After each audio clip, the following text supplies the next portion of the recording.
Nobody warns you that copying holy words for a living is basically the worst group project in history, except you're alone, freezing, and one bad pen stroke can haunt humanity. You don't get a nice desk lamp. You get a candle that sputters like it personally resents your eyesight. And you're expected to copy thousands upon thousands of words by hand, with fingers going numb, while everybody around you treats the page like the floor might open if you miss a letter.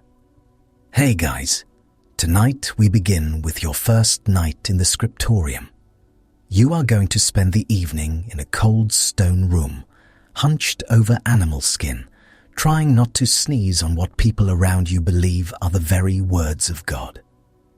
It is slow, fussy, physically miserable work, and the margin for error is about the width of a gnat's ankle. So before you get comfortable, take a moment, like the video and subscribe, but only if you genuinely enjoy what I do here. And let me know in the comments where you're tuning in from and what time it is for you. It's always fascinating to see who's joining us from around the world. Now, dim the lights. Maybe turn on a fan for that soft background hum. And let's ease into tonight's journey together.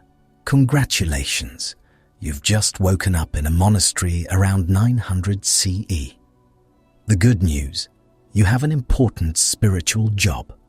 The bad news, it is essentially office work designed by someone who hated backs, fingers, and joy. The room is dark enough to make you squint before you've even started. Not romantic dark, not cozy dark, cheap dark. Stone walls sweat cold into the air, and every surface feels faintly damp, like the entire building has been marinating since autumn. You are on a wooden stool that appears to have been carved by a man taking revenge on the human spine. There is no cushion. Of course there isn't. Comfort is not on the menu tonight. Your robe does very little.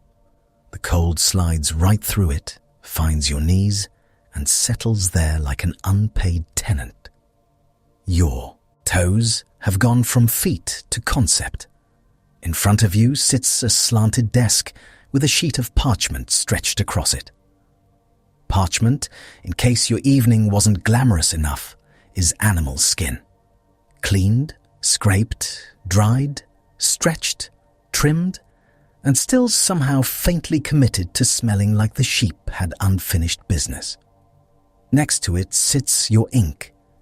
It has a sharp, sour scent of soot and vinegar, with a little something extra that says, "Yes, a human being mixed this in a room with poor ventilation." Beside that is your pen, cut from a reed, split at the tip, delicate in the way cheap umbrellas are delicate. One wrong movement and it scratches. Too much pressure and it spits.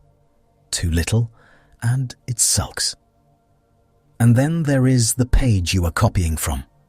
No wide margins for your convenience. No helpful chapter numbers. No bold headings. No friendly little footnotes saying, "Take 5, champ." Just line after line of tightly packed letters marching across the page with the confidence of people who know they can ruin your night. You lean closer to the candle. The candle leans closer to ruining everything. Its flame jumps every time a draft moves through the room, which is often because this place is basically a holy wind tunnel. The light trembles over the parchment. Letters sharpen, blur, then sharpen again. Your eyes are already tired and you've copied approximately nothing. Somewhere nearby, another scribe clears his throat. Someone coughs. A bench creaks. Cloth rustles. Nobody is chatting because this is not a fun co-working space. This is a room full of men trying to preserve sacred words while their joints slowly turn into old rope. You flex your hand. Immediate regret. Your fingers are stiff, and when you curl them around the reed pen, The knuckles complain like tiny offended grandparents. The first line goes slowly, painfully slowly. Not because you are careless, but because you cannot be careless. Every letter has to be formed with absurd concentration. You are not writing your grocery list. You are not dashing off a note. You are copying scripture, and that means every mark matters. A stroke too long, a letter too cramped, a skipped word because your eye hopped to the wrong line, and suddenly you've done the medieval equivalent of sending an email with catastrophic consequences. You try to settle into a rhythm. The rhythm is agony. Dip the pen, shake the excess, touch the page, draw the line, lift, breathe, squint, check the exemplar, find your place again. Pray you have found your place again. Dip, write, squint harder. Wonder whether your neck has always made that noise. Minutes pass with the emotional energy of hours. Your shoulders begin to creep upward toward your ears, as if your body is trying to leave without you. Your lower back sends a formal complaint. Your wrist starts making private threats. And you are nowhere near done. Not close. Not remotely close. You still have tens of thousands of words ahead of you for this one book alone. 40,000 more words sits on the horizon like a mountain made of alphabet. You glance at the parchment stack waiting nearby and feel something inside you go very still. This is your life now. The page itself is not even consistently polite. Some parchment is smoother, some has little bumps or thin patches. Some still bears the ghostly map of the animal it used to be. Your pen catches on an imperfection and your heart jumps straight into your throat. For one horrible second, you think you've ruined it. You pull back and inspect the line, trying not to breathe on it too hard. The ink glistens wetly, vulnerable and smug. One accidental brush of your sleeve could smear it. One clumsy hand could drag black streaks across an hour of effort. One sneeze could turn sacred labor into abstract art. And your nose, naturally, chooses this exact moment to tingle. You freeze, eyes watering, upper lip quivering. This is the most intense spiritual battle of your career. Somehow you defeat the sneeze, but at a cost. Your face now feels like it's been personally insulted. You keep going. The letters begin to blur together after a while. Not because they are mysterious, but because your eyes are doing what all human eyes do in bad light after too many hours. Giving up. You blink hard. You rub at the bridge of your nose. You lean in so close to the page that the candle heat touches your cheek. Your world shrinks to a few inches of skin, ink, and trembling light. Outside, the night is black and cold. Inside, the room smells like wax, old wool, smoke, vinegar ink, and bodies that have been working since before dawn. It is not a good smell. It is a committed smell. A smell with layers, dust, sweat, damp stone, singed wick, a whisper of sheep. You shift on the stool and a fresh bolt of pain shoots up your back. Excellent. New suffering. Just what the evening needed. Still, the work goes on. Line by line, you drag words into the future with a pen that keeps drying out and a hand that would very much like to retire. The candle gutters, then steadies. The room mutters in tiny noises. Scratch of reed, creak of wood, quiet cough, scratch again. And over all of it hangs one enormous invisible pressure. Do not mess this up. Because this page is not casual. It is not disposable. It will be read, copied, carried, kissed, argued over, preached from, wept over. Long after your stool has collapsed and your robe has turned to dust, somebody may still be staring at the marks you're making tonight. No pressure. So you lower the pen once more. You steady your cramped fingers. You squint into the flicker. And in a freezing room, by candlelight, with no glasses, no shortcuts, and no mercy from your furniture, you begin copying the next line. The sun is not up yet, and already your hand is offended. You wake in the dark to a bell that sounds like somebody striking a frying pan for the glory of God.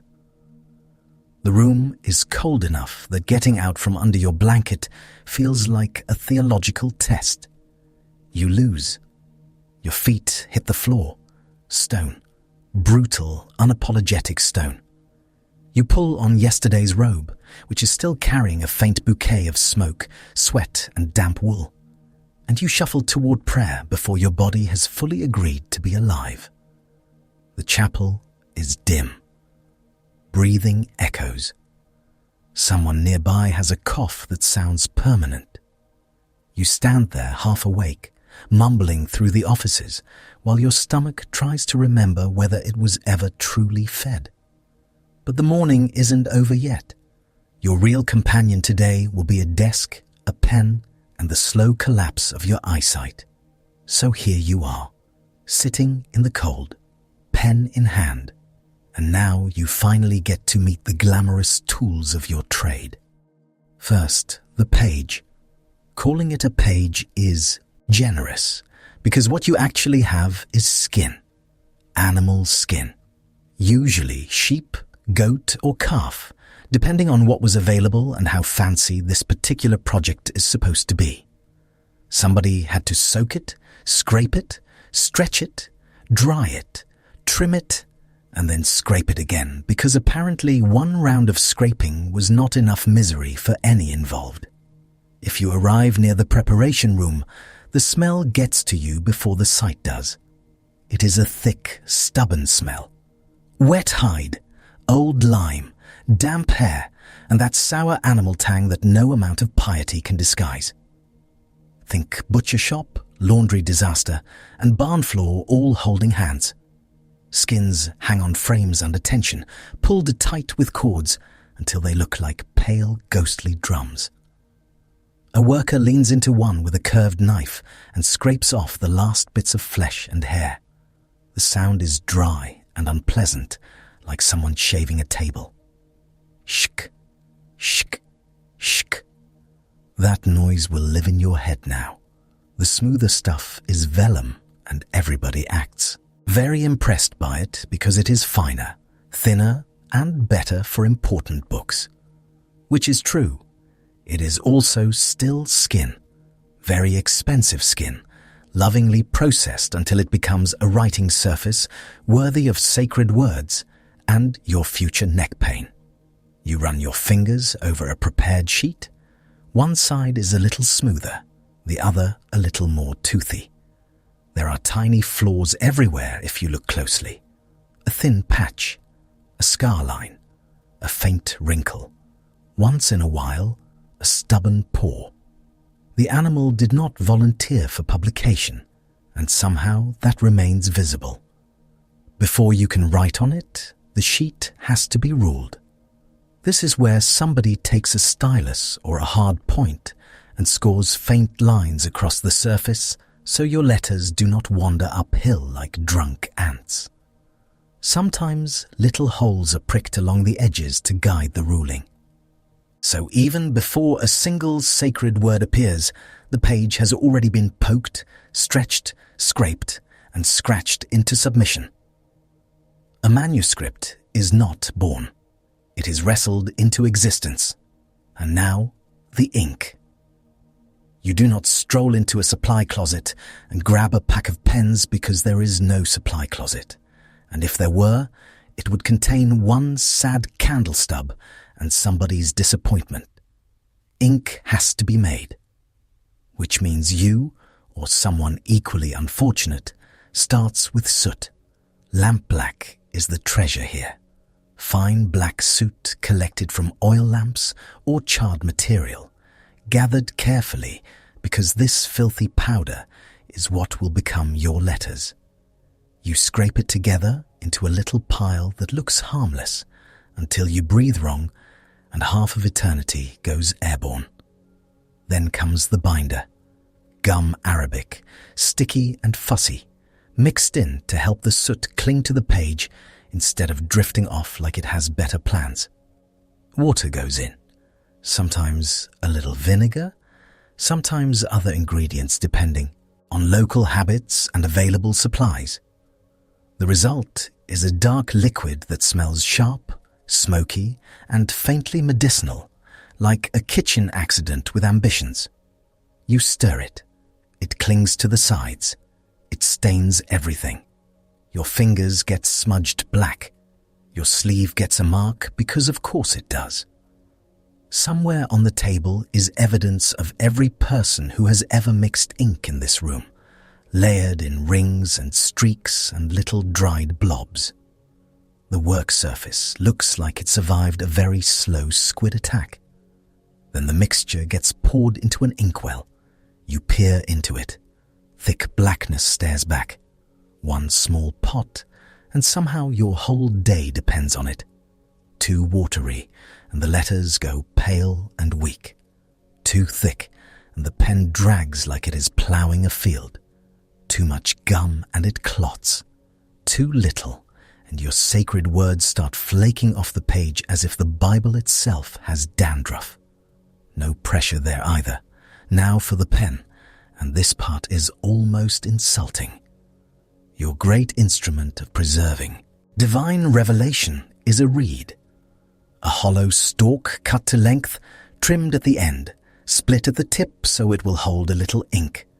Sometimes a quill, often a reed. It looks unimpressive because it is. Then you try to use it for hours. The tip has to be cut just right. Too broad, and your letters become chunky little bricks. Too narrow, and the nib scratches like an irritated mouse. It wears down as you work, so you keep a small knife nearby to trim it again and again. Not elegantly, desperately. That knife is your co-worker now. You trim the pen, test the stroke, trim again. A little sliver of reed falls away. Then another. Around your desk gather tiny curls and scraps, the archaeological remains of your mounting frustration.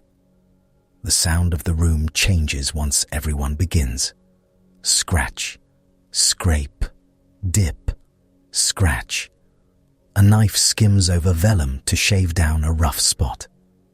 Another scribe taps the side of his inkwell. Someone clears his throat, like he has been doing so since the reign of Charlemagne. Wooden stools creak under shifting bodies. Robes whisper. Reeds scratch. It is the least relaxing ASMR on earth. Natural light is your friend, which is unfortunate, because natural light is also rude, inconsistent, and available only on its own terms. Candles cost money and burn down. Worse, they fling soot around and threaten to turn months of labor into one dramatic monastery fire. Parchment burns, books burn, scriptoria burn. So everyone prefers daylight, and that means you work by windows whenever possible. You angle your desk to catch the best light. Then a cloud moves over the sun, and suddenly, every letter on the exemplar looks like a private joke. You lean left, you lean right. You squint until your face feels folded. Morning light is best, crisp, slanting, merciful.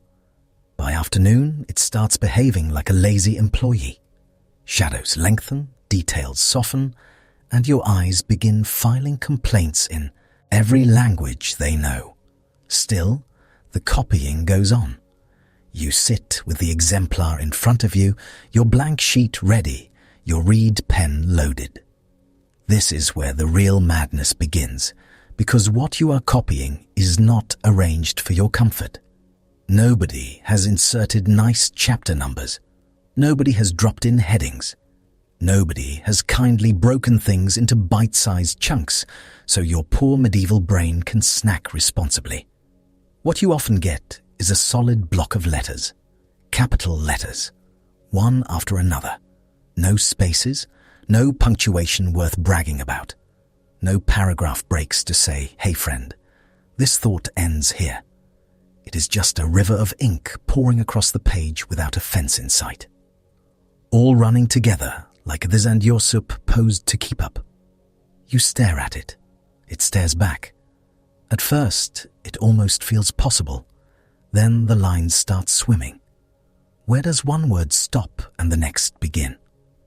Usually you know because you have training and context and a brain shaped by constant repetition. Usually, but usually is doing a lot of work here. You trace with your eye, slowly, carefully, one cluster at a time. Your lips may move a little, not much, just enough to feel the rhythm and catch the word breaks. You hold one phrase in your mind while your hand tries to build it on the page. Then you glance back up, find your place, and pray your eye has not skipped to a similar ending 3 lines down. Because lines love to end the same way. Repeated names, repeated endings, repeated sacred formulas. The page is full of traps disguised as familiarity. Your eye jumps from one matching word to another, and if you are not careful, half a line disappears into the abyss. And now we arrive at the part nobody talks about. Your body starts failing in installments. First, the fingers. The pinching grip around the reed turns your thumb and forefinger into tiny burning coals. Then the wrist stiffens. Then your shoulder creeps up toward your ear and decides to live there. Your back begins with a murmur and ends with a full public protest. You shift on the stool. Nothing improves. You lean forward because the light is better there. Your neck hates this. You lean back because your spine is trying to leave your skeleton. Now the page is harder to see. Every possible position is wrong in a fresh new way. By mid-morning, your eyes are hot. Not gently tired. Hot. They burn. They itch. You blink and the letters leave little shadows behind. You rub them once and immediately regret it, because now there is probably soot on your fingers, and congratulations, you have nearly seasoned your own eyeball. Lunch, when it comes, is brief and not exactly a feast. Bread, maybe broth, maybe a little ale or weak beer. Nothing dramatic. Nothing that makes you feel reborn. Certainly nothing that teaches your back compassion. Then you go right back. The afternoon light slants across the desk and catches every flaw in the parchment. A rough patch drags at the pen. A thin place drinks the ink too fast. On one sheet, the hair side is more obvious, slightly darker, faintly uneven. On another, the surface is smooth enough to make you nervous, because any blot will show like a murder confession. You keep a small knife close, not just for trimming the pen, but for correcting mistakes. This knife is both surgeon and executioner. If you lay down the wrong letter and catch it quickly, you can sometimes scrape it off the parchment with excruciating care. Gently, gently. Too little, and the ink remains. Too much, and you gouge the surface, leaving a pale, wounded patch that will forever whisper, "Someone messed up here." You become intimate with tiny disasters. A drop of ink swells too large at the nib and falls. Your heart stops. Maybe it lands in the margin. Maybe you can absorb some of it. Maybe you stare at it in silent horror while the rest of the room continues scratching away, unaware that your whole soul just left through your ears. Once in a while, the pen spits. A little dark starburst appears where no dark starburst should be. This is the ancient equivalent of your printer jamming, except your printer is a plant tube full of soot water and you cannot call tech support.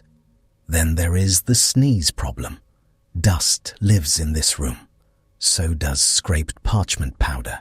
So does ash from lamps, and smoke from fires and whatever microscopic debris old wool releases when monks spend all winter existing near each other.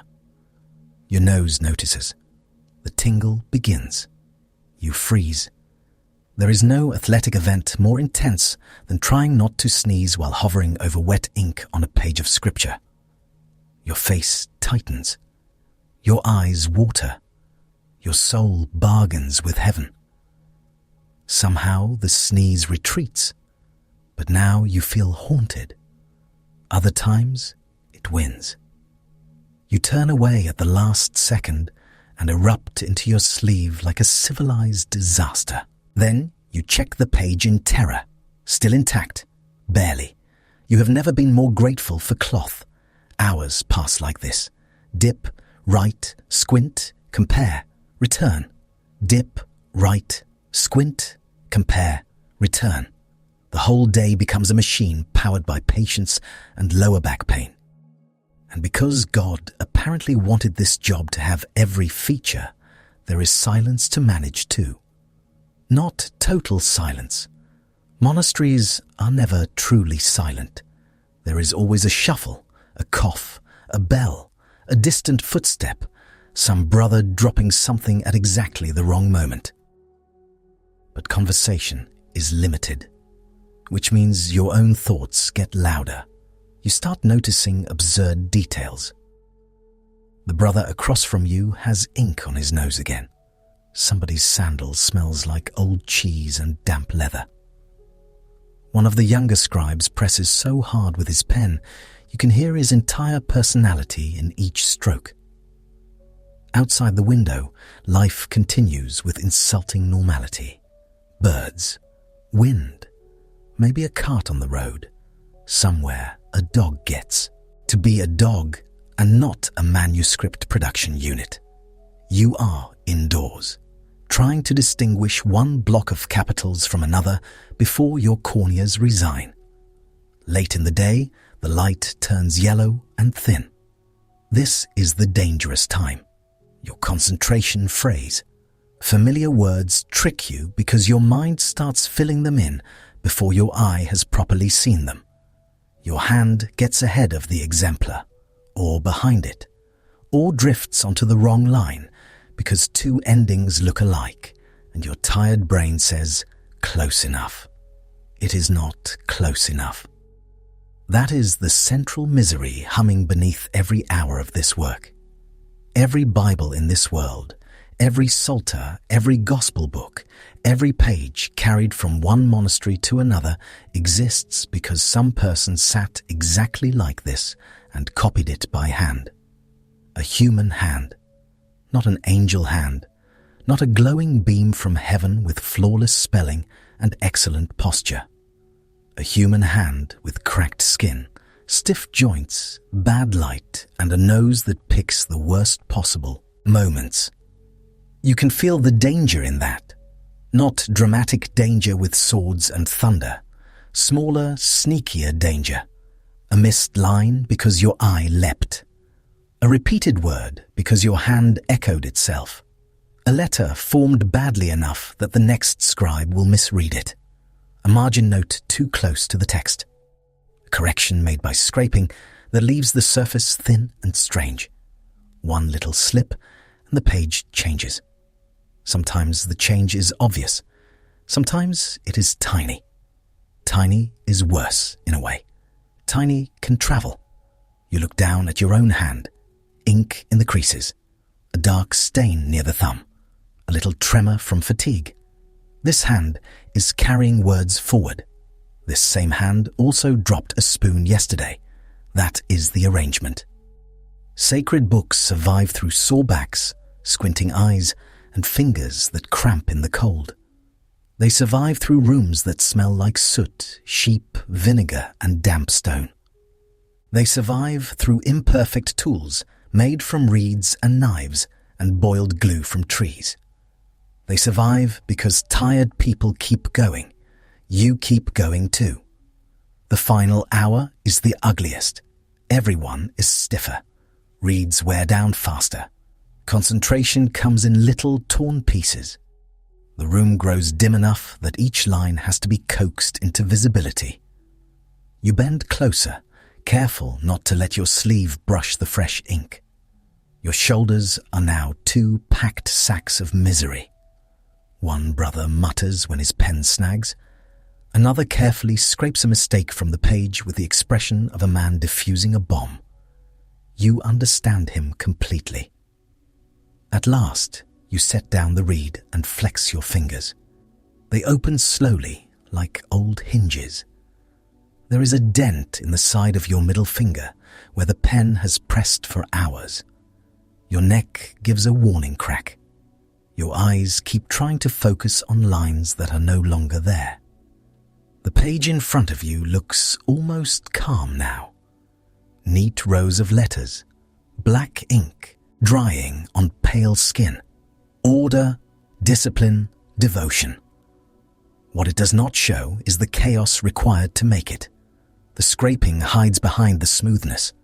The smell hides behind the clean lines.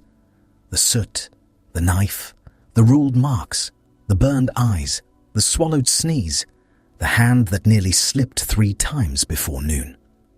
All of that disappears into the finished page.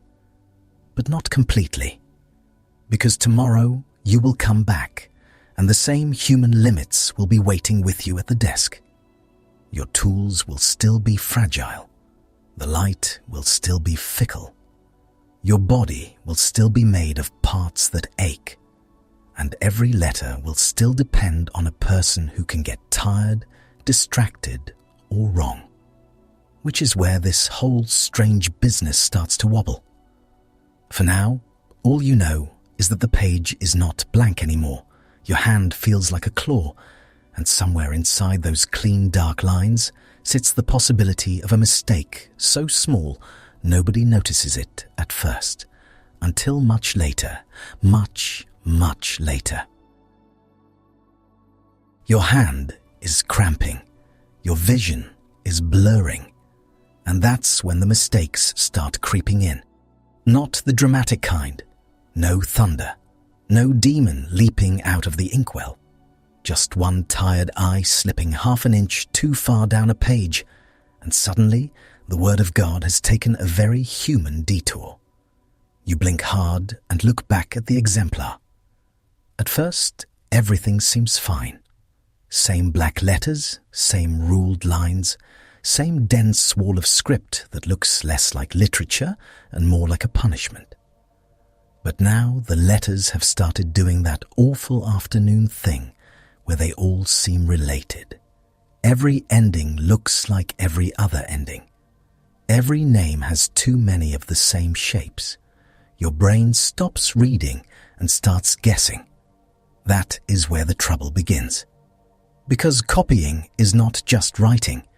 It is a relay race between your eye, your memory, and your hand. Your eye grabs a chunk of text. Your memory carries it across the gap. Your hand lays it down. Then you go back for the next chunk. And all 3 of those co-workers are terrible by late afternoon. Your eye is tired. Your memory is flimsy. Your hand has the emotional stability of a damp office biscuit left too close to the radiator. So now we arrive at the part nobody likes to brag about. The accidents, the little stumbles, the holy typos. The moments when a man in a cold room with a sore back quietly changes a sentence because his eyeballs have simply had enough. Start with the most basic disaster. You are copying line by line, trying not to lose your place when 2 separate lines end with the same word. Maybe it is Lord, maybe Israel, maybe some very common little ending that appears all over the page like a trap laid by Satan's intern. Your eye lands on the first ending, then you glance down to resume. But instead of finding the next line, your eye catches the second matching ending farther below. Same word, same shape, same smug little cluster of letters. Your brain says, yes, that must be it, and your hand obediently follows. An entire phrase vanishes, maybe half a sentence, maybe a full sentence. Gone. Not because you hated it, not because you had an agenda, because your eyes were trying to operate in bad light after 6 hours of microscopic labor on a stool apparently designed by someone with deep contempt for vertebrae. That kind of slip has a name now: haplography.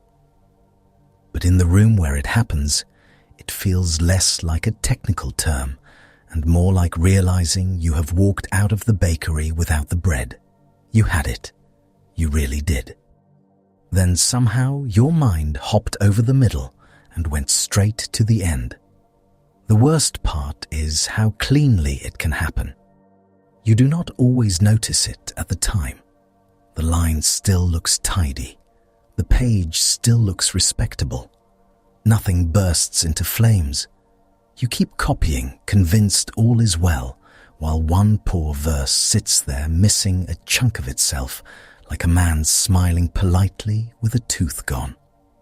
There are places where you can see exactly that kind of thing happened. A scribe's eye jumped from one identical ending to another, and part of a line in Luke dropped out in some copies. Just gone. Not through malice, through exhaustion and visual betrayal. You can feel how easy it is because it is happening to you already.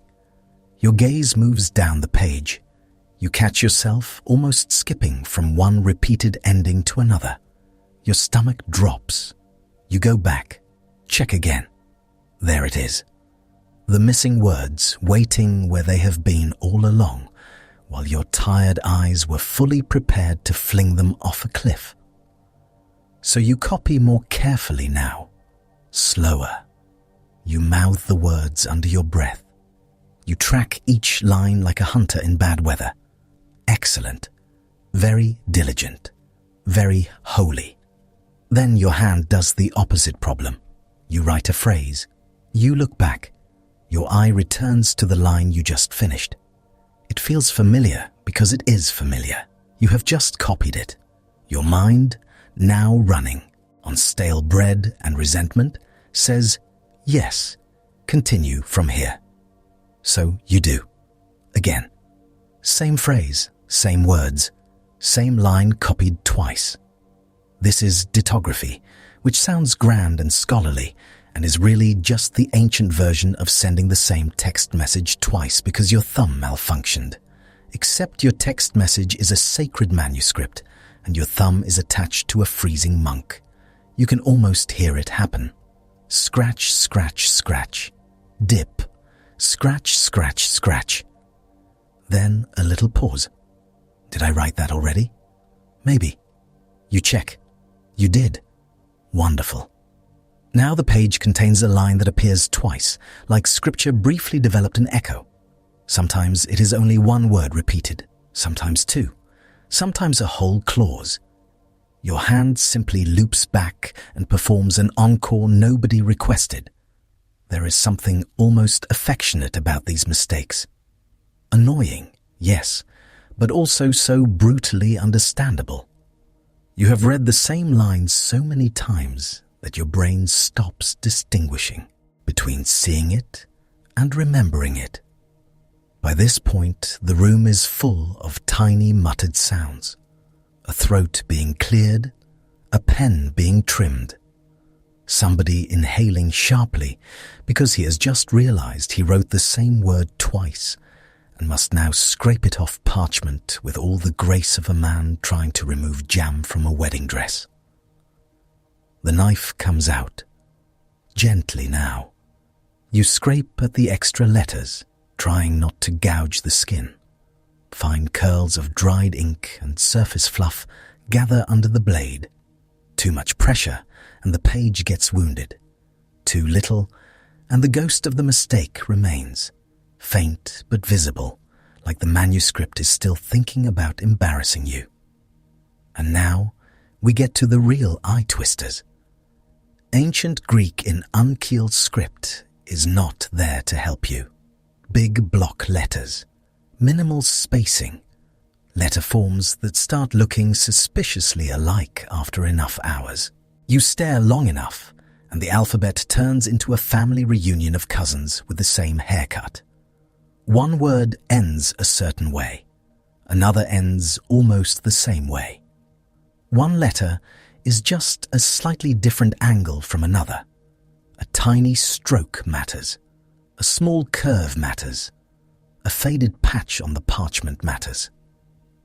And if the exemplar is older, worn, or copied by someone whose penmanship had all the elegance of a startled chicken, now you are truly living.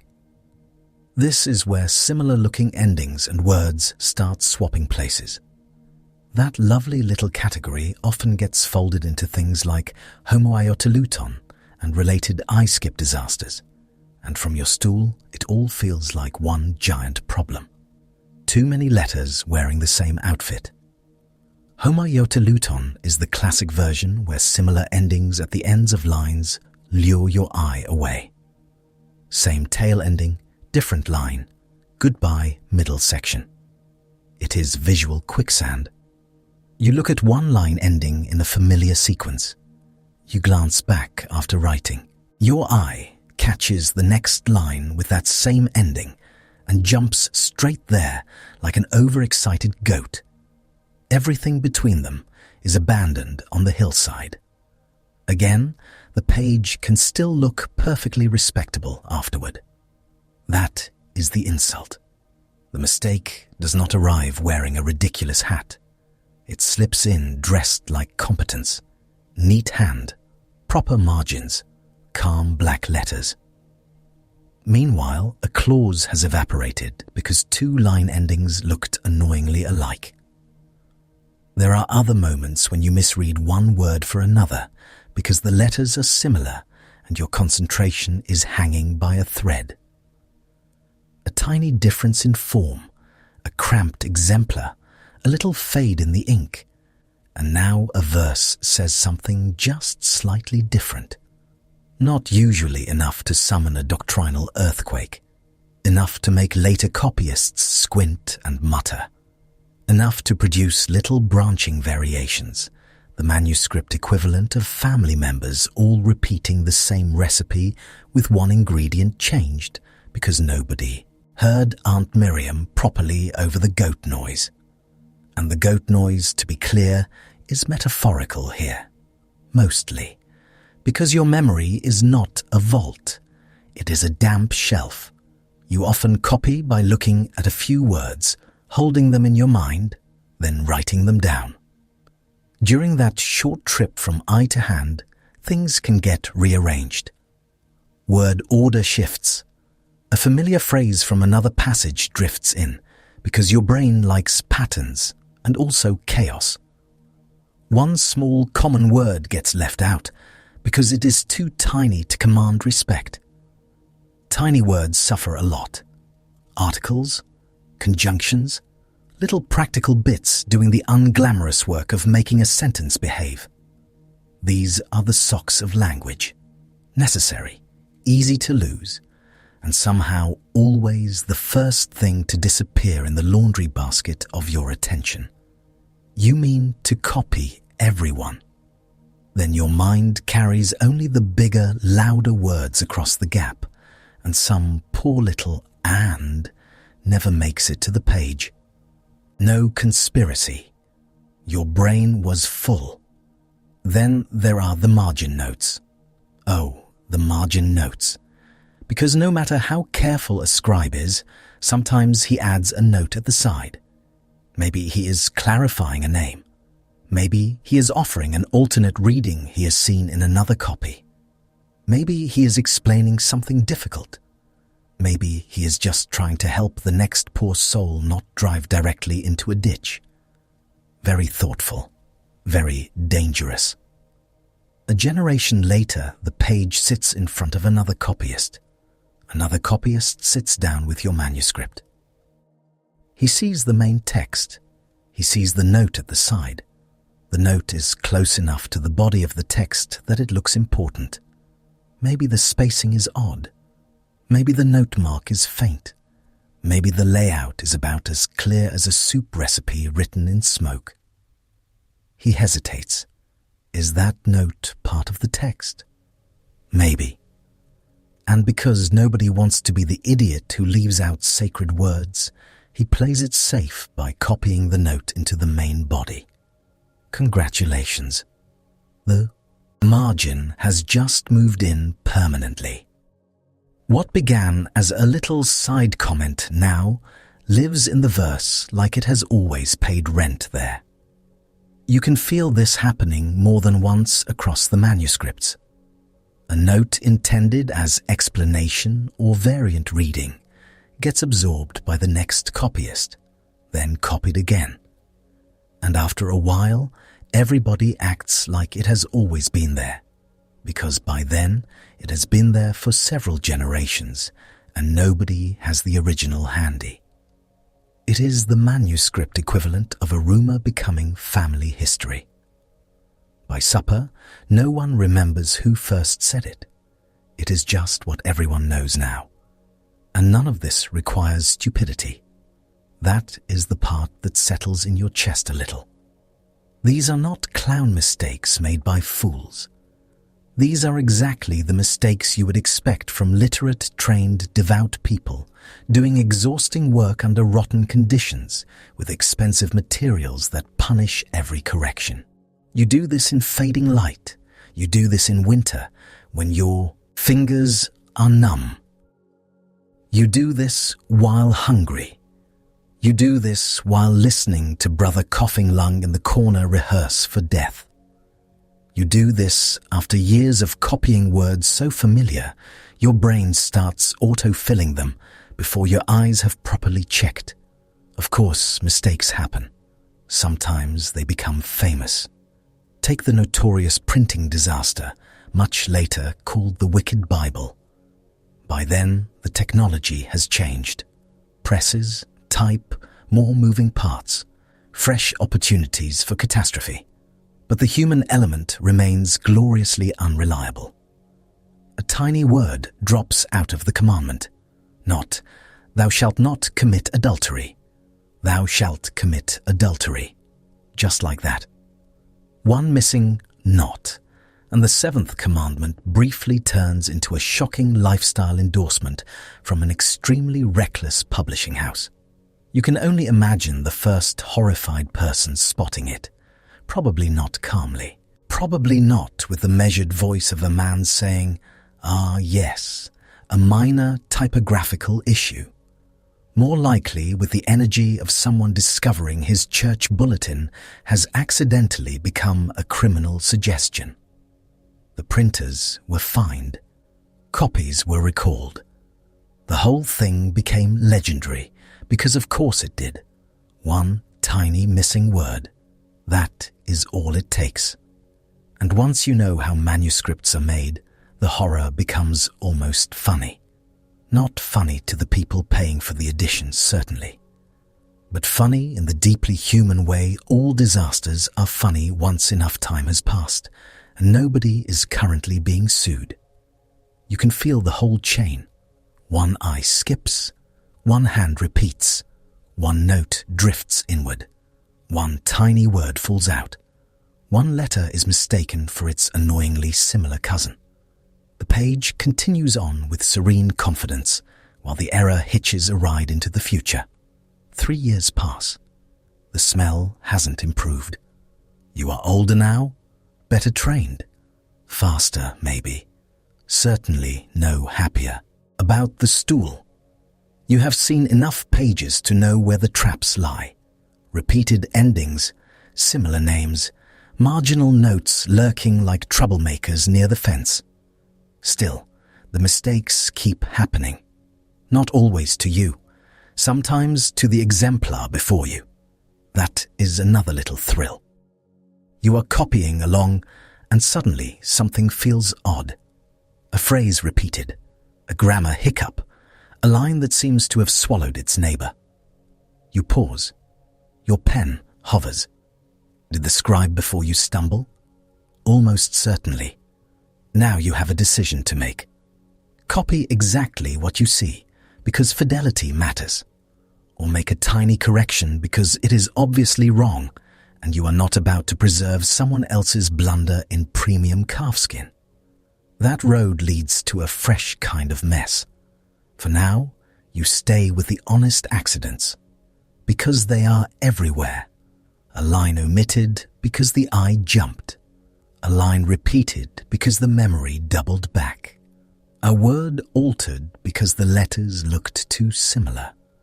A note in the margin adopted into the family. A tiny knot disappearing and taking civilization on a brief, scandalized detour. And the miracle, really, is not that mistakes happened.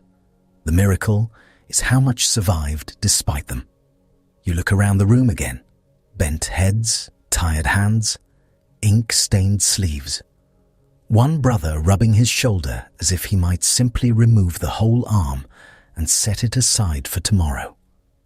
Another peering so closely at the exemplar that his nose nearly baptizes the page. These are the people carrying the words forward, not machines, not spotless geniuses glowing in clean light. Men with headaches, coughs, stiff fingers, and a working relationship with error that is half enemy, half roommate. You watch one of them realize he has skipped a phrase. He closes his eyes for a long second. No drama, no speech, just the silent expression of a man who has climbed halfway down a mountain and discovered he left his shoe at the top. Then he picks up the knife. A careful scrape, a slight correction, a breath through the nose. Back to work. That, more than anything, is what the page never shows. Not just the mistakes, but the constant rescue operations, the catches, the corrections, the little recoveries. How often the disaster almost happened and didn't. How many times a scribe dragged a missing phrase back from the edge because he noticed in time. Sometimes he did, sometimes he didn't. So the manuscripts travelled onward, carrying both the words and the weariness. Every copy inherited not just sacred sentences, but all the conditions of its making. Dim windows, cold rooms, smoke, hunger, repetitive strain, and a body that starts each day optimistic and ends it shaped like a question mark. By the time a manuscript reaches another monastery, another city, another century, it looks solemn and authoritative, which is rich. Because up close, it was made in a room full of squinting men trying not to sneeze on vellum. And now the daylight is thinning again. Your hand aches in 3 separate places. The exemplar in front of you has begun to blur at the edges. You know enough to fear the repeated endings. You know enough to distrust your own tired memory. You know enough to keep the margin clear, mostly. But here's where things get interesting. Not every change came from fatigue. Some came from the much more dangerous condition of being fully awake and thinking you could improve things. 3 days pass. Nothing improves. The room is still cold enough to make your knuckles feel carved from old cheese. The ink still smells like soot, vinegar, and a faint threat. Your stool still seems personally committed to ruining the lower half of your skeleton. But now the danger is different. Now you are not fighting sleep. You are fighting confidence. Because a tired scribe makes accidents. A confident scribe makes decisions. And decisions are where things become exciting in the worst possible way. You are bent over a page, copying a familiar passage, when a sentence catches in your mind like wool on a nail. It sounds wrong. Not wrong. Not lightning bolt wrong. Just awkward, rough, a little embarrassing. You pause. Your pen hovers over the parchment. Maybe the grammar limps. Maybe a phrase feels incomplete. Maybe this gospel says one thing while another gospel you copied last month says it slightly differently, and now the two are sitting in your head like cousins arguing. At a wedding, you know what happened last week in Matthew, you know what this says in Luke, you know what everybody in the monastery believes the proper wording ought to sound like. And suddenly, copying does not feel like copying anymore. It feels like editing. This is where the really human trouble begins, because you are not a villain in a dark robe cackling over a manuscript. You are a devout man with sore wrists who sincerely thinks he is helping. That is always the spicy part. You look at a line and think, that wording is clumsy, or that sounds confusing, or surely the evangelist did not mean to put it like that, or my personal favorite, absolutely not, that cannot be the ending. So you smooth it out, just a little, like fluffing a cushion, except the cushion is scripture and you are making choices that will survive for centuries. Start with harmonizing, because this one is almost adorable. You have copied more than one gospel by now. You know the stories. You know where they overlap. Jesus says something here, something there, and usually they feel like the same event told from a different angle. Usually. But then you come to a passage that does not match the version living in your memory. One gospel has a shorter phrase. Another has an extra detail. One says 2 blind men. Another says 1. One has angels speaking one way. Another has the same scene trimmed down. Your brain hates this, not because difference is evil, because your brain likes neatness and is deeply offended by loose threads. You are the sort of person who straightens crooked lines on a page. Of course, you also want the stories to line up. So when one account is missing a detail you know from another account, your hand starts feeling helpful. A little phrase gets added. A familiar clause wanders in. A sentence that sounds more complete than the one in front of you quietly takes its place. It is the ancient version of hearing 2 songs mashed together and deciding to sing the part you like better. Except this mixtape ends up in church for 1,000 years. You are copying the Lord's Prayer in Matthew, for example, and by your time, a lovely ending is already circulating in many places. For thine is the kingdom, and the power, and the glory forever. It sounds wonderful. It lands beautifully. It ties the ribbon on the package. And when you know that ending, a shorter version feels like somebody left the room before finishing grace. So the longer ending keeps showing up. Not because someone is trying to pull a scam, because people love a proper finish. Human beings will add trim to anything. Curtains, sermons, sacred prayers, all of it. Or take the little details around resurrection stories. One account says one thing. Another includes a bit more color. A scribe knows both. He has heard both read aloud. He has copied both under awful lighting while trying not to swallow dust. Then he hits a version that feels spare. Too spare. The temptation is immediate. Why leave out a perfectly good detail when everyone already knows it? Why let a sentence stand there, all skinny and underdressed when you could give it a cloak? So he does. Just a stitch here, a phrase there, a touch of verbal upholstery. Now the Gospels agree a little more neatly than they used to. The page looks calmer. The future gets murkier. And sometimes the issue is not neatness. Sometimes it is theology, which means everyone is tense and no one is having a good time. You are copying in an age when people care very much about saying the right thing about Jesus. Entire councils happen. Entire arguments explode. Entire bishops develop the spiritual energy of men fighting over thermostat settings. One wrong phrase can cause years of yelling in expensive robes. So when a verse seems to lean the wrong way, even slightly, a scribe may feel the pressure in his teeth. Maybe a wording sounds too low, too human, too easily misunderstood. Maybe it could be read in a way your monastery absolutely does not approve of. Maybe it feels like handing an argumentative deacon a loaded spoon. You do not want that. So you adjust.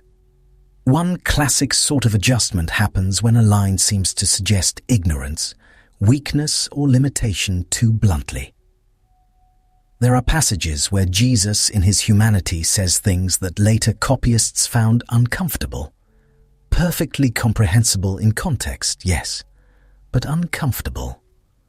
The sort of verse that makes a very earnest scribe stare at the page and mutter, "No, we are not leaving that lying around unsupervised." So a word gets softened. A phrase becomes clearer. Something that sounded rough becomes more polished, more aligned with what sounds proper in your century. It is theological housekeeping, uninvited, carried out with a broom made of good intentions. In one place, some copies make it clearer that Joseph is not being called Jesus' father in the ordinary way. In another, wording gets nudged so that Christ sounds more explicitly majestic, more unmistakably divine, less open to the kind of misunderstanding that leads to meetings nobody wants. You can feel the motivation, you really can. You are not sitting there thinking, "I shall corrupt the faith today for sport." You are thinking, "This should be stated more carefully. This could confuse people. This ought to sound more fitting." It is the ancient manuscript equivalent of adjusting a church sign so it does not accidentally imply heresy before breakfast. Then there are places where scribes protect the dignity of the saints, because frankly, the earlier versions can be a little rude. A prophet gets described in language that feels too raw. An apostle looks too foolish. Somebody's emotion sounds a little too harsh. And a later copyist who loves these holy figures and would rather not. Picture them having a public meltdown, quietly tidies things up. Mark is especially rough around the edges. Mark is the gospel that sometimes feels like it was written by a man sprinting downhill while shouting over his shoulder. It moves fast. It leaves corners unrounded. Jesus can sound blunt. The disciples can look gloriously useless. A later scribe reads that and thinks, maybe we can all behave with a little more dignity. So the wording grows smoother. The hard little bumps get padded. The embarrassing bits are not always erased, but they may be toned down, like taking an awkward family story and removing the part where Uncle Levi fell into the fig trough. And now we arrive at the part where one gospel ends so strangely that somebody somewhere simply could not live with it. You have reached the end of Mark. This should be satisfying. You have copied your way through demons, storms, crowds, arguments, healings, fear, dust, confusion, and far too much walking. You are expecting a finish, trumpets, perhaps, something solid, a proper resurrection appearance, closure. Instead, you get women finding the tomb empty, hearing that Jesus has risen, fleeing in fear, trembling, saying nothing to anyone because they are afraid. And then it stops. That is it. No warm wrap-up, no cheerful beach breakfast, no final commissioning scene. Just fear, silence, and a literary handbrake turn. You stare at the page. Surely not. You look back at the exemplar as if it might have dropped a sheet under the bench. Maybe another page is stuck somewhere. Maybe Brother Inkfingers forgot to sew in the last leaf. Maybe a rat ate the ending. That would be rude, but at least understandable. But no. There it is. It just ends. For a lot of scribes, this felt unacceptable. Not odd, not challenging, unacceptable. A gospel should not finish like someone was called away mid-sentence because the soup boiled over. A resurrection account without appearances feels unfinished, like a door hung on one hinge. So at some point, somebody gave it an ending. Actually, more than one ending floated around, because once humans start fixing things, they rarely stop at one version. One shorter wrap-up appears in some copies. The longer ending, the one many people know, appears in others. Suddenly, Mark has resurrection appearances, signs, commissions, and a nice feeling of completion. It is a patch. Yes, a very famous patch. And you can feel why it happened. You are a scribe, not a literary minimalist. You have spent your life in rooms where endings matter. Prayers end. Homilies end. Books end. Even terrible dinners eventually end. You expect closure. Mark, at its shorter ending, gives you none.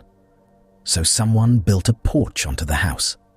And the strange thing is, the porch is sturdy enough that generations come to think it was always there. You may copy that longer ending with complete sincerity. To you, it is Mark. It is in the manuscript in front of you. It has the right solemn tone. It fits the broad shape of resurrection preaching. Why would you doubt it? That is the weirdness of these editions. They do not always feel like intrusions. Often they feel like furniture that has been in the room so long nobody remembers who carried it in. And then there is the woman caught in adultery. This one is stranger still. You are copying John. The sentences move with that deep, flowing rhythm John likes, all layered meaning and solemn speeches and sudden confrontations. Then, in many later manuscripts, right there in the middle, comes the story everybody remembers. The woman dragged before Jesus, the accusers, the challenge about the first stone, the writing on the ground, the quiet mercy at the end. It is a beautiful story. It is also a wandering story, because in the earliest manuscripts it is missing, not hiding, missing. In some later copies it appears in John. In others it gets parked in different locations, like a beloved guest who keeps showing up with luggage while nobody can quite agree which room is theirs. Sometimes after John 7, sometimes after John 21, sometimes in Luke, because apparently even scribes looked at this story and thought, well, it has to live somewhere. That alone tells you how unusual it is. You can almost picture the scene. A story about Jesus is circulating. People know it, they love it, it sounds like him. It carries the kind of piercing mercy and moral force that makes listeners go quiet. And at some point, some copyists decide this story deserves a home in the written gospel tradition. So into the manuscript it goes. No drum roll, no official memo, no committee with matching sandals. Just a story entering the stream because somebody could not bear for it to be lost. Sit with how odd that is. One of the most cherished scenes in Christian memory may have reached the page that way. Not from the earliest surviving copies of John, but through later hands that preserved it because it mattered to them. You dip your pen and keep reading. The parchment does not explain itself. It never does. That is part of the eeriness. These changes do not arrive labeled, "Hello, I am a later edition composed by a well-meaning person with strong feelings." They simply appear in the manuscript tradition like a path worn across grass. At first, it is one set of footprints, then more. After enough people walk it, it starts looking official. Sometimes a scribe adds from reverence. sometimes from discomfort, sometimes from doctrinal caution, sometimes because the wording in front of him feels too abrupt, too thin, too strange, too easy to misuse. And sometimes because he honestly thinks he is restoring what must have been there all along. That happens more often than you might expect. You sit with a difficult reading and think, this cannot be right. A line this clumsy must have dropped a phrase. A statement this confusing must have lost a clarifying word. A contradiction this awkward must have happened because some earlier copyist blundered. So you repair it. At least you think you are repairing it. Maybe you are. Maybe you are installing a theological spare part from your own imagination. Hard to say in the moment, especially when you are cold, devout, and very tired of sentences that refuse to behave. There is also the pull of public reading. Never forget that. These words are not only copied, they are heard, read aloud, chanted, preached, memorized. A rough sentence on the page becomes a rougher sentence in the mouth. An abrupt ending lands with a thud in the room. An ambiguity that a careful reader might manage can become a problem when proclaimed before a crowd half awake on stale bread. So you smooth the road. You add the name for clarity. You repeat the title so listeners know who is being discussed. You make one gospel sound a little more like another because that version is already familiar in the congregation's ears. It is practical, devotional, fatal, like fixing your friend's recipe by adding more salt and then accidentally changing how his grandchildren cook forever. You feel the temptation yourself as the page stares back at you. This line would be easier with one added phrase. That one would sound better if matched to the version from Matthew. This awkward wording could be rescued with a tiny adjustment. No one would even notice, you think. That is not reassuring. That is exactly the problem. The most powerful changes are often the tiny ones, not the dramatic rewrites with horns and fireworks, the quiet little nudge, the extra title, the clarifying phrase, the smoothing touch that makes the sentence glide instead of snag. A manuscript can survive a wild blunder because everyone sees it. A subtle improvement is much harder to evict. It looks so reasonable. It sounds so devout. It slips into place wearing respectable shoes. By candlelight, that kind of change feels almost holy. The room around you is hushed except for scraping pens and somebody's nose attempting to collapse from the cold. Your fingers are blackened with ink. The edge of your sleeve smells faintly of sheep and smoke. You bend closer to the exemplar and feel that little surge again, the one that says, I can help this. That feeling has launched 1,000 manuscript adventures. You are not alone in it. Across centuries in scriptoria and monasteries and study rooms, copyists keep meeting difficult verses and making the same dangerous choice, not merely to preserve, but to improve.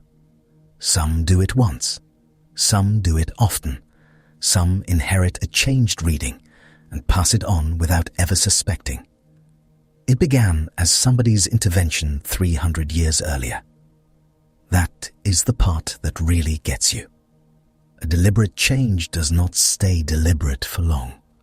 Once copied enough times, it becomes just another line on the page. Later, scribes receive it with clean consciences because as far as they know, it belongs there. The decision hardens into tradition. The patch becomes fabric. The guest becomes family. And so the Bible moves forward not only through weary accidents, but through reverent edits, doctrinal touch-ups, harmonized details, and beloved additions that settled in so deeply, millions of people would later hear them as ancient and unshakable. You sit there with your pen above the parchment, staring at a sentence that feels slightly wrong. Outside, the light is thinning. Inside, the air tastes of dust, tallow, old wood, and too many men indoors. Somewhere down the table, a brother coughs into his sleeve with the conviction of a man trying to eject a lung for Christ. You still have a decision to make. Copy what is there, however strange it sounds, or rescue it. You can almost feel the knife edge of that choice under your fingertips. Fidelity on one side, improvement on the other. And between them, a human being with good intentions and no delete key. That is how the pages changed. Not always by failure, sometimes by care, sometimes by devotion, sometimes by a scribe squinting at an abrupt ending or a difficult verse and thinking, with all sincerity, absolutely not. We are fixing that. And now the manuscript tradition is full of those moments. Little acts of confidence, little acts of mercy, little acts of theological tidying performed by men who loved the words enough to risk touching them. Which is both tender and frankly terrifying. Because once you realize that, the page in front of you stops looking like a frozen object and starts feeling alive, crowded, layered, carried by hands that trembled, corrected, worried, and occasionally got a little too creative. And the strangest part is that some of the changes are beautiful. They endure. The room changes, not all at once, century by century. The candle stink gives way to lamp oil, then coal smoke, then the dry, papery smell of libraries so full of old leather your nose feels upholstered. Your monkish stool is replaced by a chair with arms, which sounds luxurious until you sit in it for 11 hours, and your spine files a formal complaint anyway. So the mistakes piled up, the intentional changes settled in, and for centuries nobody noticed, until someone did. Now you are standing in a library in the age of powdered wigs, where everybody looks as though they lost a fight with a flour sack. Shelves climb the walls, ladders creak. The air tastes like dust, glue, wool coats damp from rain, and the faint medicinal sadness of old bindings. You swallow and immediately wish you had not. Men in spectacles lean over tables under tall windows, staring at manuscripts with the feverish focus of people who have absolutely forgotten lunch. On the table in front of you lie 2 copies of the same passage. Except they are not the same.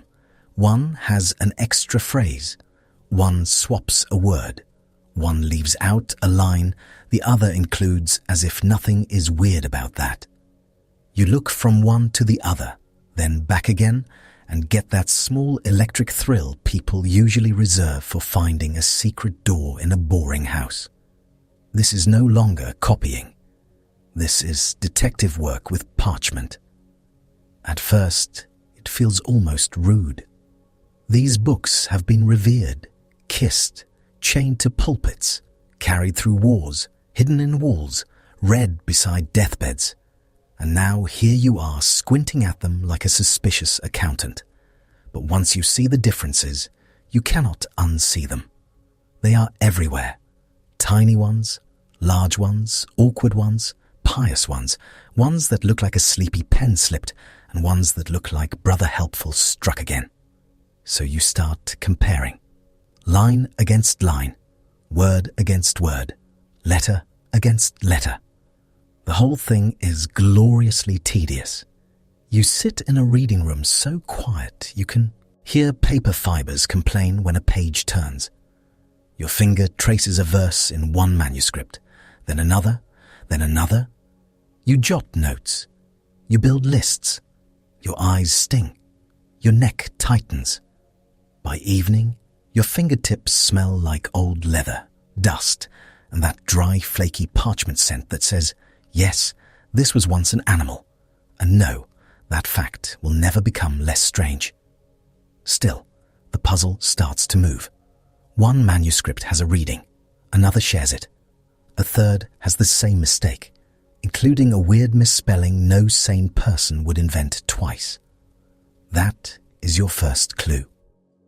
If two copies share the same peculiar blunder, odds are one is descended from the other, or both from some earlier manuscript where Brother Inkfingers had a moment. That is how the family trees begin. You do not get tidy little labels, unfortunately. Nobody helpfully wrote, "Hello, I am the great-grandchild of a 4th century copy produced in Antioch by a man with a cough and poor lighting." You have to infer it from the scars. Shared omissions, shared additions, shared nonsense. A line lost in the same place because two ancestors had the same ending on adjacent lines, and some exhausted scribe's eye jumped like a startled frog. You start to recognize family resemblance. This manuscript smooths awkward grammar the way some people smooth sofa cushions. That one preserves rougher readings, the kind that later copyists usually could not resist fixing. Another has a habit of harmonizing, forever trying to make one gospel sound more like its neighbor, as if the pages themselves cannot stand tension at dinner. Soon you are not just reading manuscripts. You are meeting personalities through damage. This one is the neat child. This one is the chaotic cousin. This one has clearly survived mold, travel, and one deeply offensive storage situation. And because humans cannot leave anything simple, there are not 10 manuscripts. There are not 100. There are thousands. Greek copies, Latin copies, Syriac copies, Coptic copies, Armenian copies, quotations in sermons, snippets on papyrus, grand codices, tatty fragments, leaves rescued from bindings, pages found where pages absolutely should not be. No two are exactly alike. Welcome to the most sprawling jigsaw puzzle on earth, where half the pieces are stained, several are missing, and some helpful ancestor has drawn on them. At first, the number of differences sounds alarming. Hundreds of thousands across all known manuscripts. A number like that enters the room wearing boots.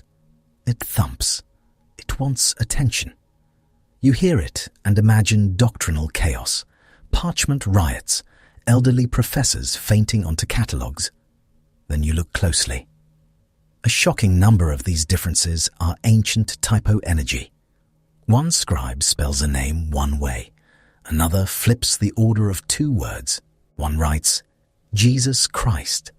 Another, Christ Jesus, which in Greek is less dramatic than it sounds and more like rearranging your grocery list. Some copyists are chronic misspellers. Some abbreviate sacred names. Some expand abbreviations. Some seem incapable of leaving article usage alone, which is the manuscript equivalent of fussing over throw pillows. The big, scary number shrinks the moment you realize it includes every tiny variation in every copy. If 5,000 manuscripts all spell something differently in the same little place, congratulations, the counting machine goes feral. The total balloons. But it is mostly balloon, not monster. More puff than teeth. And now we arrive at the scholars who gave their lives to this business, which means you must picture a special breed of human. They travel badly, sleep little, write letters to each other about vowel forms with the intensity other men reserve for naval battles, and become deliriously excited over fragments that look like burned grocery receipts. You are one of them now. Your coat smells of train soot and damp wool. Your luggage contains notebooks, pencils, and enough anxiety to power a cathedral. You move from archive to archive, requesting access to manuscripts guarded by librarians who look at you as if you personally plan to eat them. Sometimes the books arrive wrapped like royalty. Sometimes they appear from a cupboard with all the ceremony of someone bringing out turnips. You bow your head over the page. The hunt continues. There is a strange comfort in it.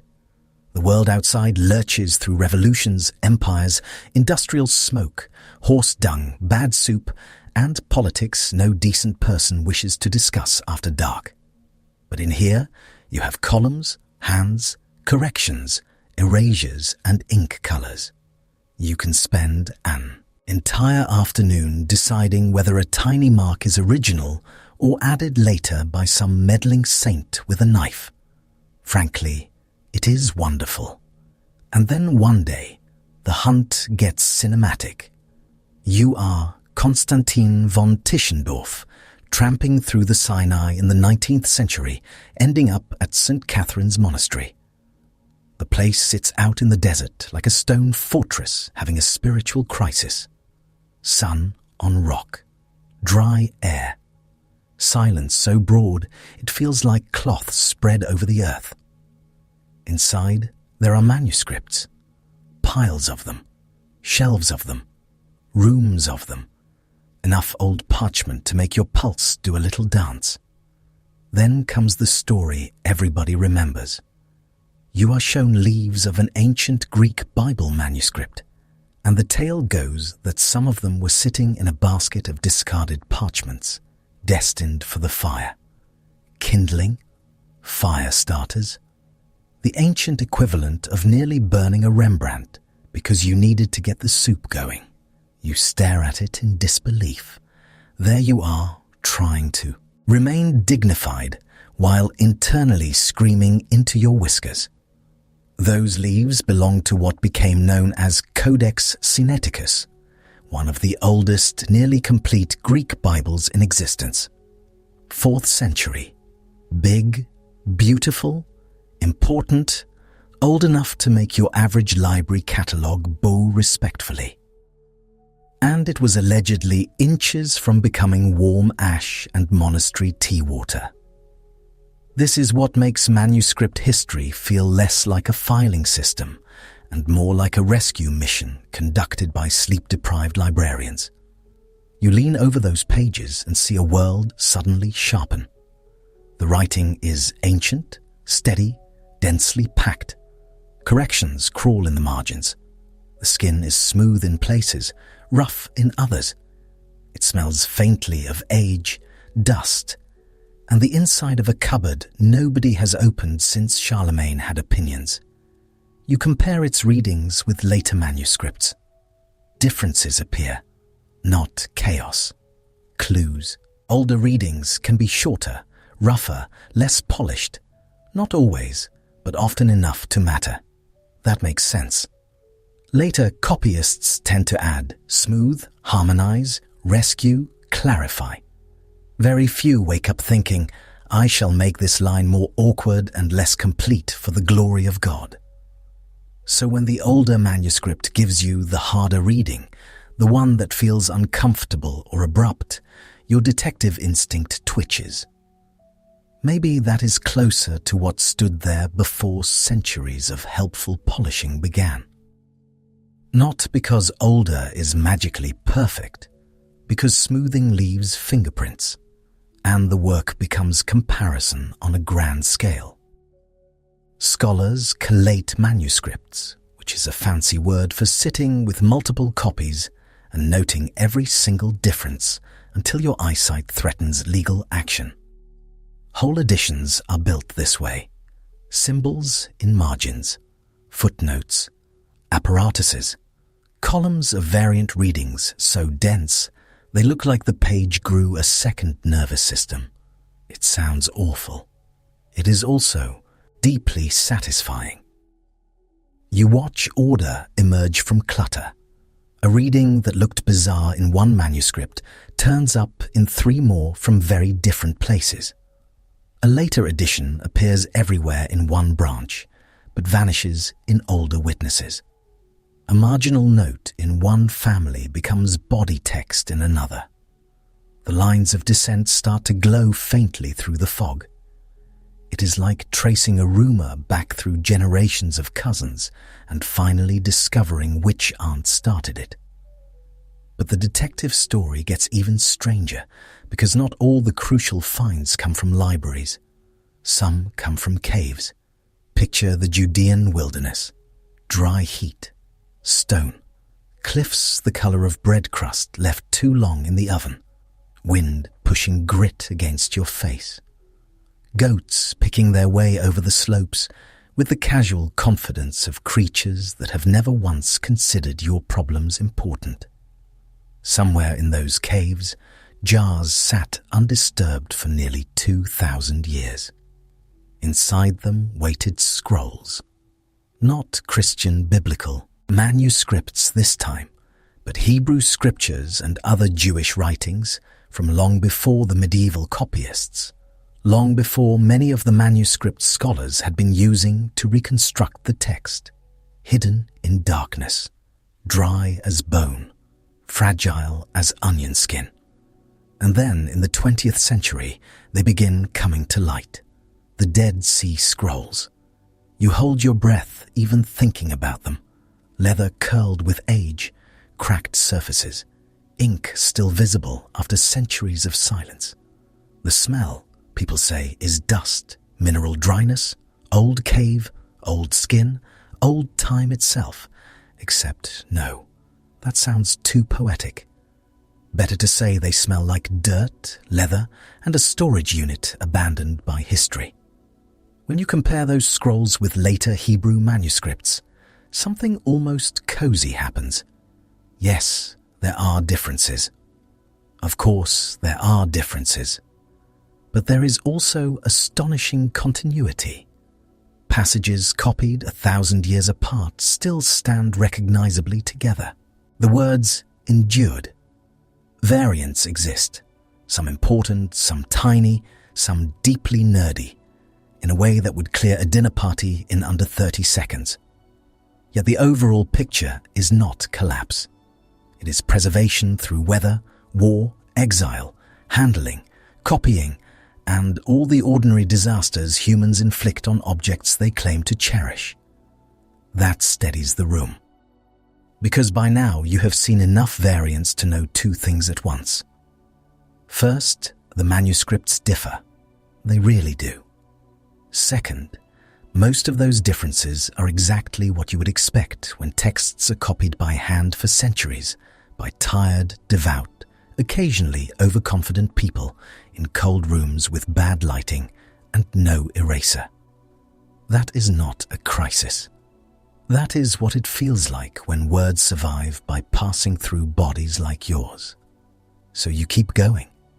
You compare papyrus scraps from Egypt, where the dry climate preserved things that wetter regions would have turned into pulp. You examine giant parchment codices from imperial scriptoria. You check quotations in sermons, because sometimes a grumpy bishop preserves a reading by accident while yelling about something else entirely. You learn scripts, dates, abbreviations, habits of particular scribes. You start noticing whether a hand tends to omit small words, duplicate endings, or correct theology with all the subtlety of a man rearranging furniture at midnight. Soon the manuscripts feel less like random relics and more like a crowded reunion. Some are related closely, some are distant cousins, some carry old readings through surprising channels, some have been corrected by later hands, so the page itself becomes layered time. Original scribe, first correction, later correction, maybe a note in the margin from some future soul who could not resist one more adjustment. A manuscript can look like a wall in an old city where every generation plastered over the previous one and traces still show through. You begin to trust the process, not because it is easy, because it is stubborn. No single manuscript has to carry the whole burden alone. If one leaf is lost, another witness survives elsewhere. If one copyist embroidered, another preserved the plain version. If one tradition expanded, another remained terse. The abundance that first looked messy starts to look merciful. One witness can mislead you. A crowd, properly questioned, starts giving up the truth, though not without drama. There are arguments, naturally. Editors disagree. Scholars write brisk notes to each other that are technically polite and spiritually armed. Entire careers are spent over readings, so small you need a magnifying glass and emotional resilience. You can ruin a perfectly good afternoon listening to two experts debate whether a scribe added a pronoun in the 2nd century or inherited it in the 3rd. Still, there is warmth in the labor. The page under your hands has traveled farther than you ever will. It has crossed languages, kingdoms, raids, reforms, ship voyages, mold attacks, monastery cupboards, private collections, wars, auctions, and librarians, with keys the size of small daggers. Someone made the ink, someone scraped the skin, someone copied by daylight until his eyes watered, someone corrected a line, someone chained the book, someone hid it, someone found it, someone catalogued it in a room that smelled like dust and cabbage. And now you are here, laying witnesses side by side, trying to hear beneath them the earliest recoverable form of the words. Not perfectly, but carefully. That matters. And now the pile of variants that once looked like a landslide starts to feel almost domestic. You know their habits, their temperaments, their little foolishnesses, spelling shifts, synonyms, accidental doubles, missing lines, clarifying additions. One manuscript trying too hard, another preserving the rough edge everyone else sanded off. Human hands made this mess. Human patience untangles it. There is something deeply reassuring about that. Truth is not sitting in one untouched glass case, trembling because a monk sneezed in the 9th century. It made it through sneezes, through edits, through carelessness and care, through accidental omissions and beloved additions, and centuries of readers who sometimes helped and sometimes absolutely did not. You sit in the reading room as late light goes gold across the table. Dust turns in the beam like lazy sparks. The manuscript before you lies open, cracked but legible, its letters still marching after all this time.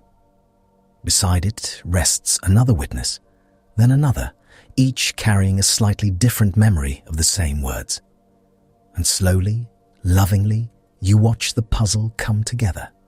Not all at once, never all at once, but enough to see the shape, enough to know the old scribes were human, the later correctors were human, the scholars with their spectacles and notebooks are human too, and yet the words kept traveling anyway, across desks, across deserts, across caves, monasteries, libraries, and centuries, into the lamplight, into the margin, into another careful pair of hands. And now the room grows quieter still, because after all these grand codices and scholarly arguments and nearly burned treasures, you begin to notice something smaller. The people in the margins have been talking the whole time.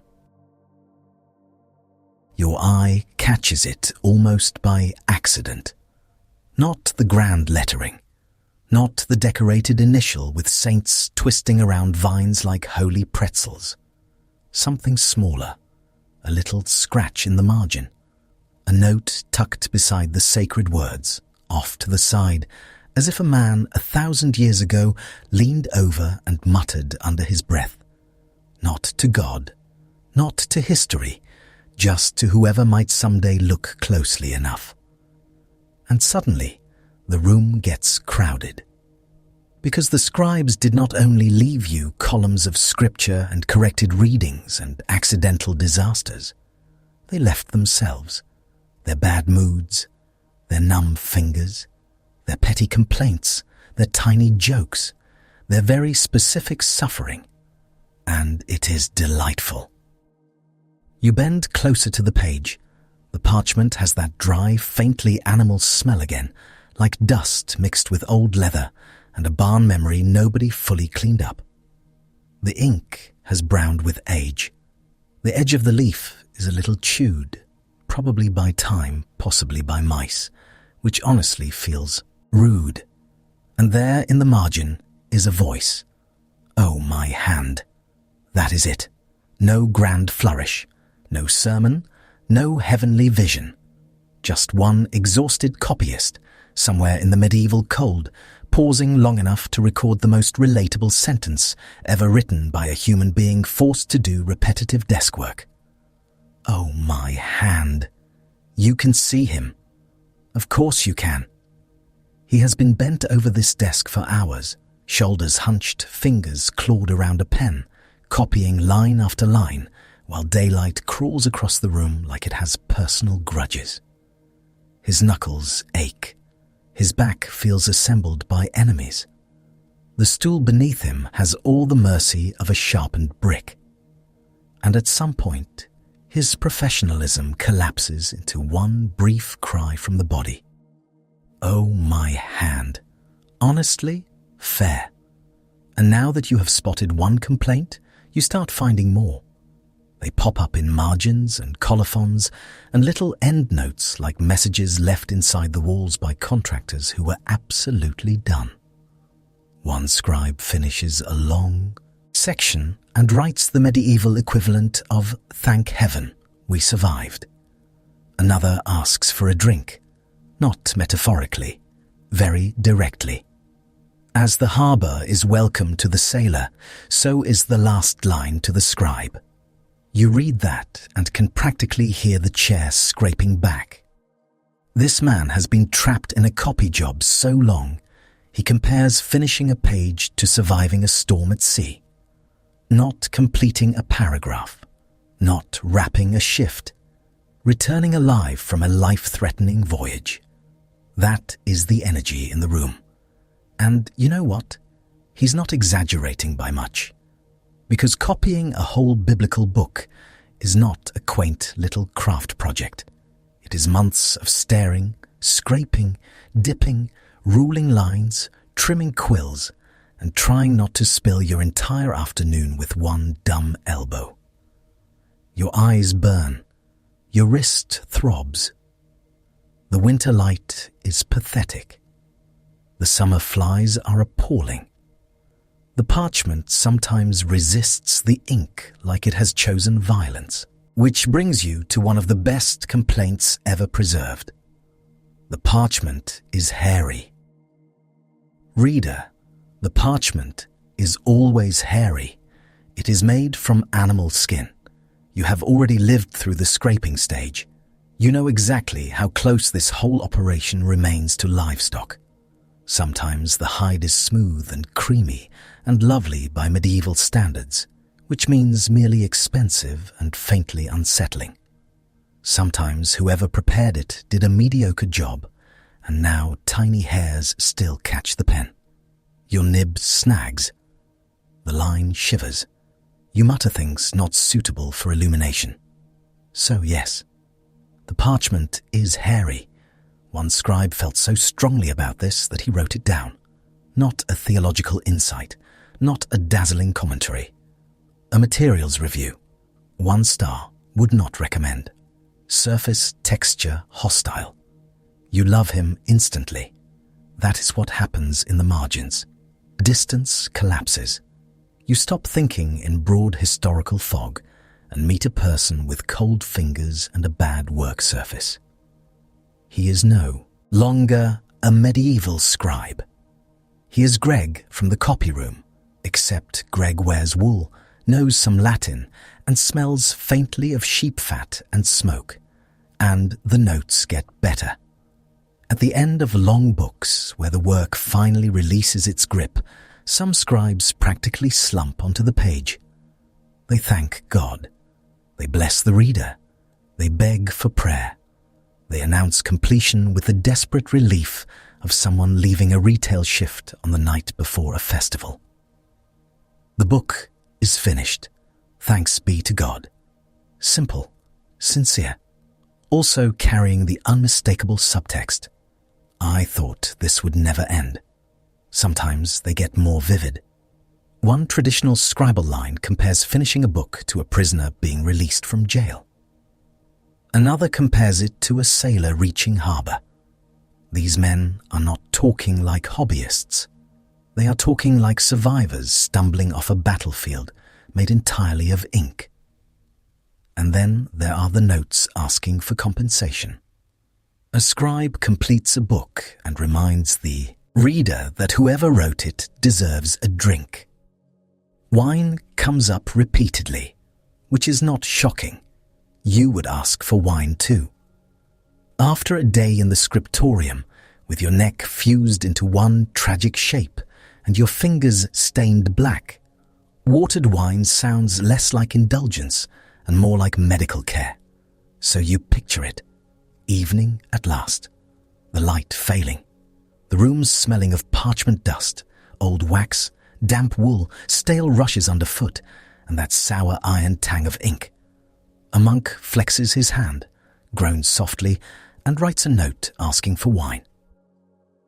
It is one of the most emotionally healthy choices anybody has made in this entire millennium. The margins also reveal another eternal human truth. People get bored. Not every passage a scribe copies thrills the soul. Some genealogies go on, and on, and on. Name after name after name, generation after generation, like the world's holiest spreadsheet. You are still trying to sound reverent about it, but somewhere around the 50th begat, your mind begins floating toward lunch. Apparently, some scribes felt the same. There are notes indicating that certain sections dragged. A copyist might mark where the labor felt tedious or drop some little sign of weariness that says, in effect, yes, yes, another list. Marvelous. I shall perish here among the descendants of men whose names all begin to look the same by candlelight. You cannot even blame them. Try copying a dense lineage on rough vellum while your stomach growls, and your seat is built from hardwood and regret.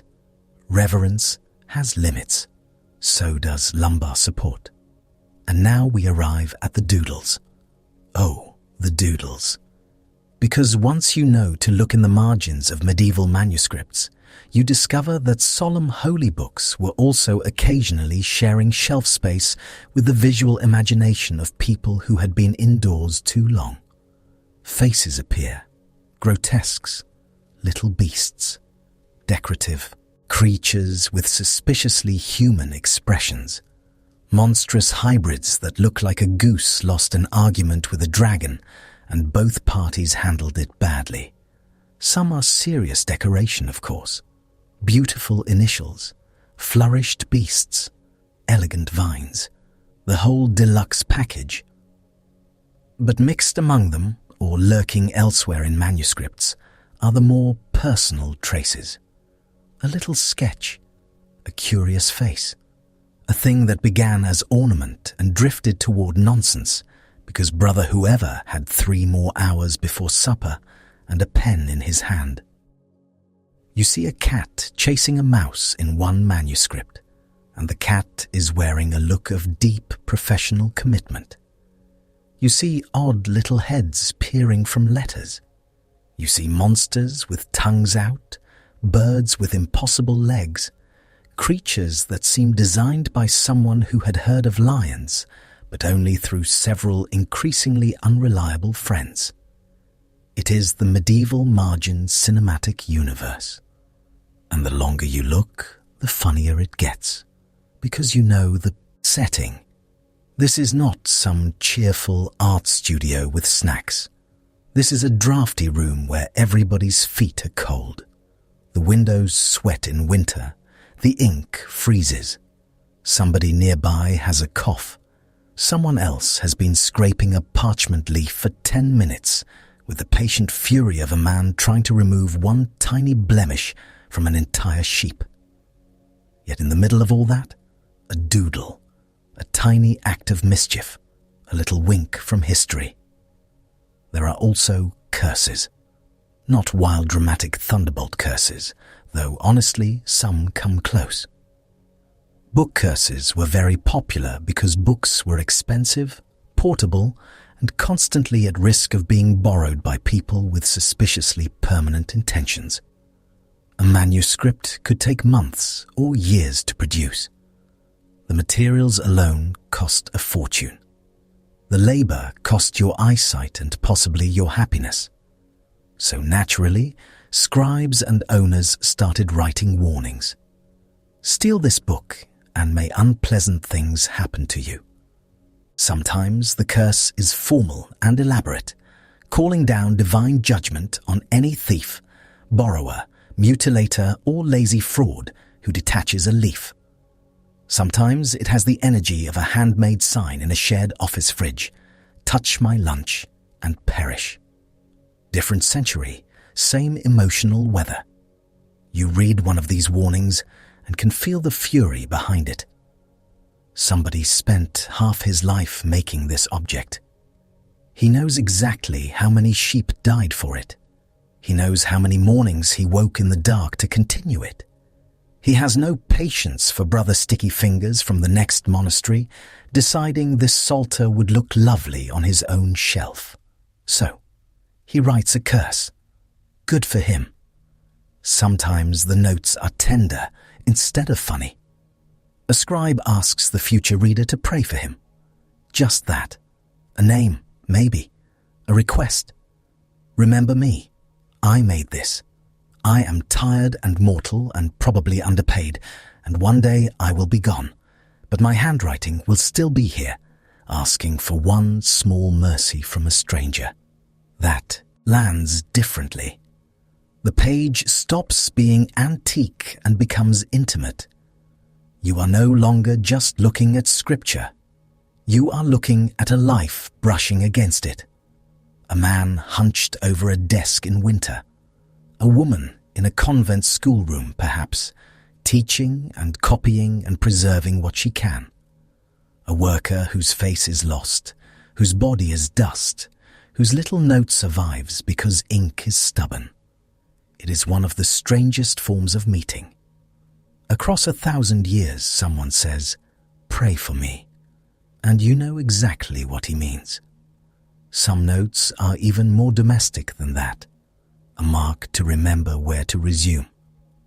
A correction squeezed between lines, a note that some passage should be read at a particular feast, a warning that a page is damaged, tiny administrative crumbs, evidence of use, evidence of routine, evidence that holy books lived in the same world as soup, damp cloaks, bad lighting, and men who misplaced things. That may be the loveliest part. The sacred never arrives untouched by ordinary life. It sits beside it. It gets smudged by it. The same hand that copies a gospel also scratches at a flea bite, reaches for bread, rubs cramped fingers, and mutters because the knife has nicked the parchment again. You can almost hear the room. Pens scratching, a throat cleared, wood creaking, pages rustling. Somewhere outside, rain on stone. Somewhere inside, a man writing one solemn line of scripture. And then, in the margin, the spiritual equivalent of, "My wrist is killing me." The contrast is perfect. And because humans cannot leave a thing merely useful, some marginal notes become downright charming. A tiny flourish added where no flourish was needed. A face tucked into a letter. A little rhythm of personality slipping through official labor. The manuscript was supposed to transmit holy words, and it does. But it also transmits a person's temperament, impatient, irritated, dutiful, sleepy, slightly dramatic. You start recognizing them the way you recognized manuscript families. This one is neat and restrained. This one gets chatty at the end. This one likes decorative nonsense. This one is barely holding it together by Leviticus. And now you understand why these notes feel so warm. It is not just that they are amusing. It is that they rescue the scribes from abstraction. For hours you have watched them as copyists, as transmitters, as links in a chain. Necessary, diligent, fallible, but the margins let them step out from behind the workbench and grin or groan or complain. They become people you know, the one freezing in winter, the one begging for wine, the one battling hairy parchment like it personally insulted his family, the one warning thieves with a level of menace usually reserved for castle walls, the one so relieved to finish that you can feel him exhale through the ink.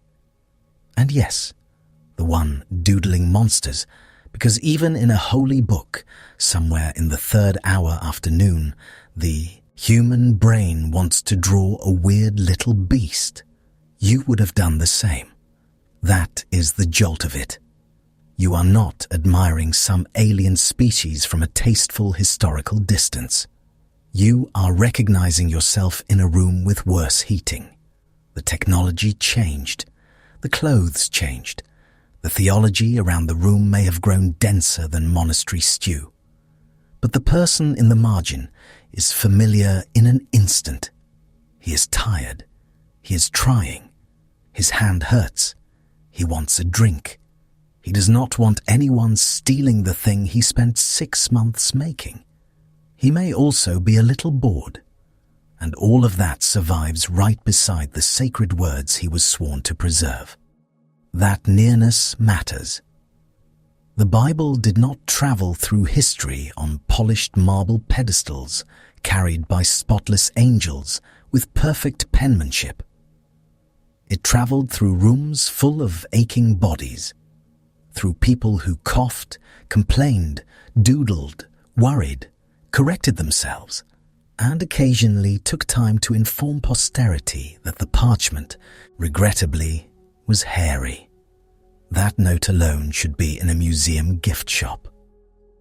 By now, the library feels different, less like a vault of untouchable relics, more like a conversation overheard through cracks in time. The big script stands there with its ancient seriousness. But around it, beside it, under it, human beings whisper. They moan, they joke, they sign off, they ask for prayer.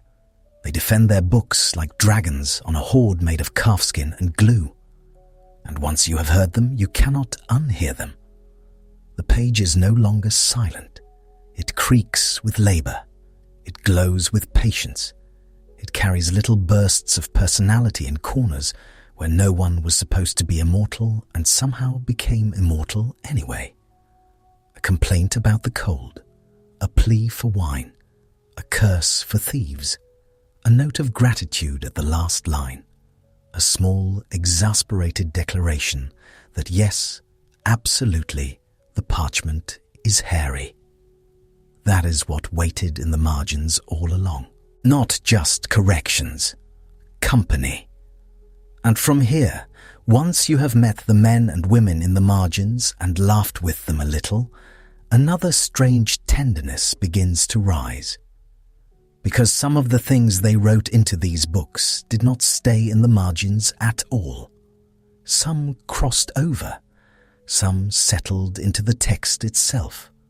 Some became the verses people now know by heart, long after the original note-taker was gone, and his cold hands were dust, and his little mutter to the side had become part of the page. The page turns, and with it, the whole room seems to lean in. Because some of those changes did not just survive. They moved in. They unpacked their bags.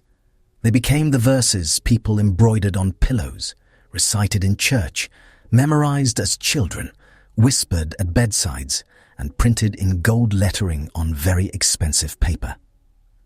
And that is where this gets wonderfully strange. You are no longer staring at some tiny scribal stumble buried in a footnote nobody reads. You are looking at lines that became celebrities, the biblical equivalent of songs everybody knows the chorus to, even if they cannot remember the second verse. First comes the ending of Mark. You know the scene. The women come to the tomb. The stone has been rolled away. A young man in white tells them Jesus has risen and says they should go tell the disciples. It is all urgency, terror, shock, early morning grief turning inside out. Their sandals are dusty. Their breathing is ragged. Their minds are trying to catch up with a world that has suddenly gone off its hinges. And then they run. They flee in trembling and astonishment.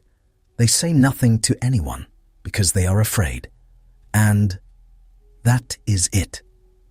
You blink at the page. That ending feels like somebody hung up in the middle of a sentence. It has the energy of a dramatic film cutting to black while the audience is still holding popcorn halfway to the mouth. No resurrection appearances. No breakfast by the sea. No doubting Thomas. Just fear, silence, and a deeply unsettling stop. You can feel exactly why some poor scribe looked at that and went, absolutely not. Because imagine spending weeks copying an entire gospel in a room that smells like lamp smoke, old wool and damp plaster, only to arrive at the grand finish and find panic and abrupt silence. No final wrap-up, no tidy bow, no last scene where everybody nods meaningfully, just women running from a tomb in fright. That is not the sort of ending that lets a medieval copyist sleep well. So later, copies start carrying more, a lot more. Now you get appearances of the risen Jesus. Now you get instructions to preach to all creation.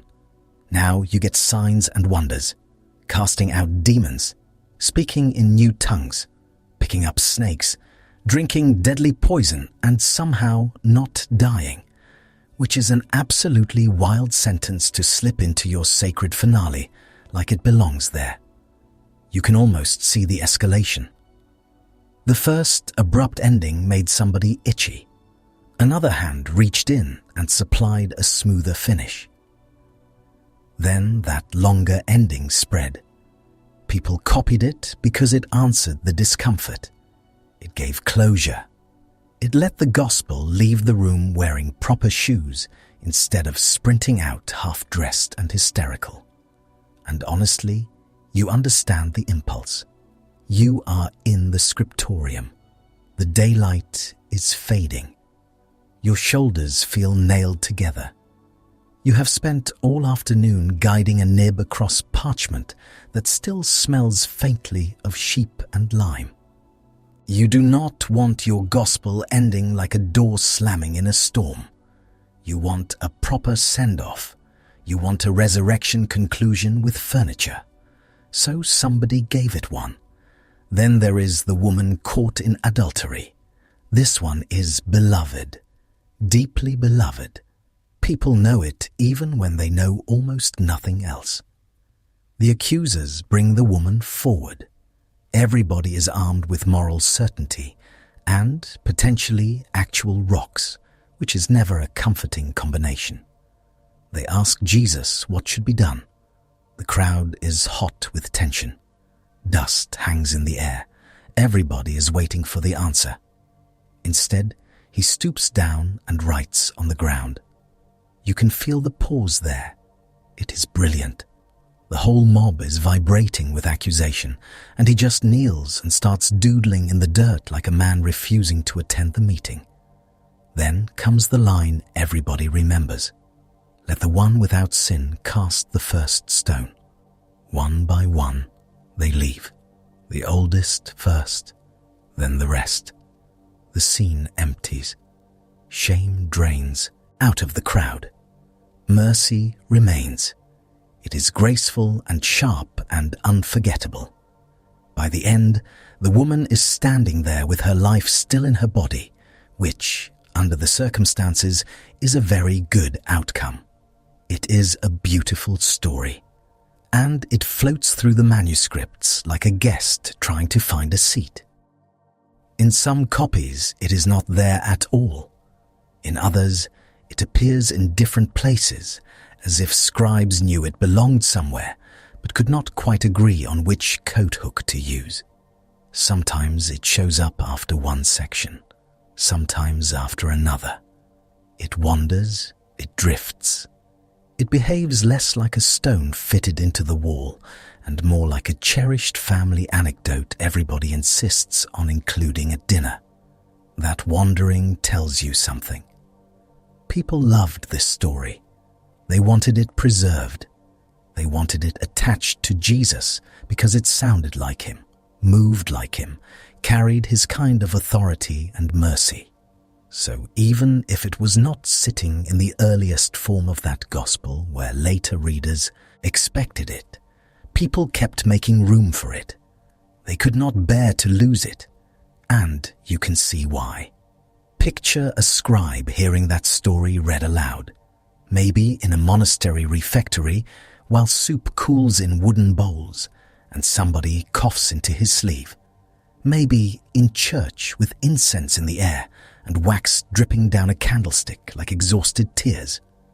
He hears the crowd, the accusation, the stooping, the mercy. He hears stones remaining in useless hands. Of course, he wants that story saved. Of course he copies it. Not because he is twirling a villain mustache over a conspiracy, because he loves it, because it sounds too good, too true, too necessary to vanish. Because in a world that knows plenty about punishment, a scene like that feels like water.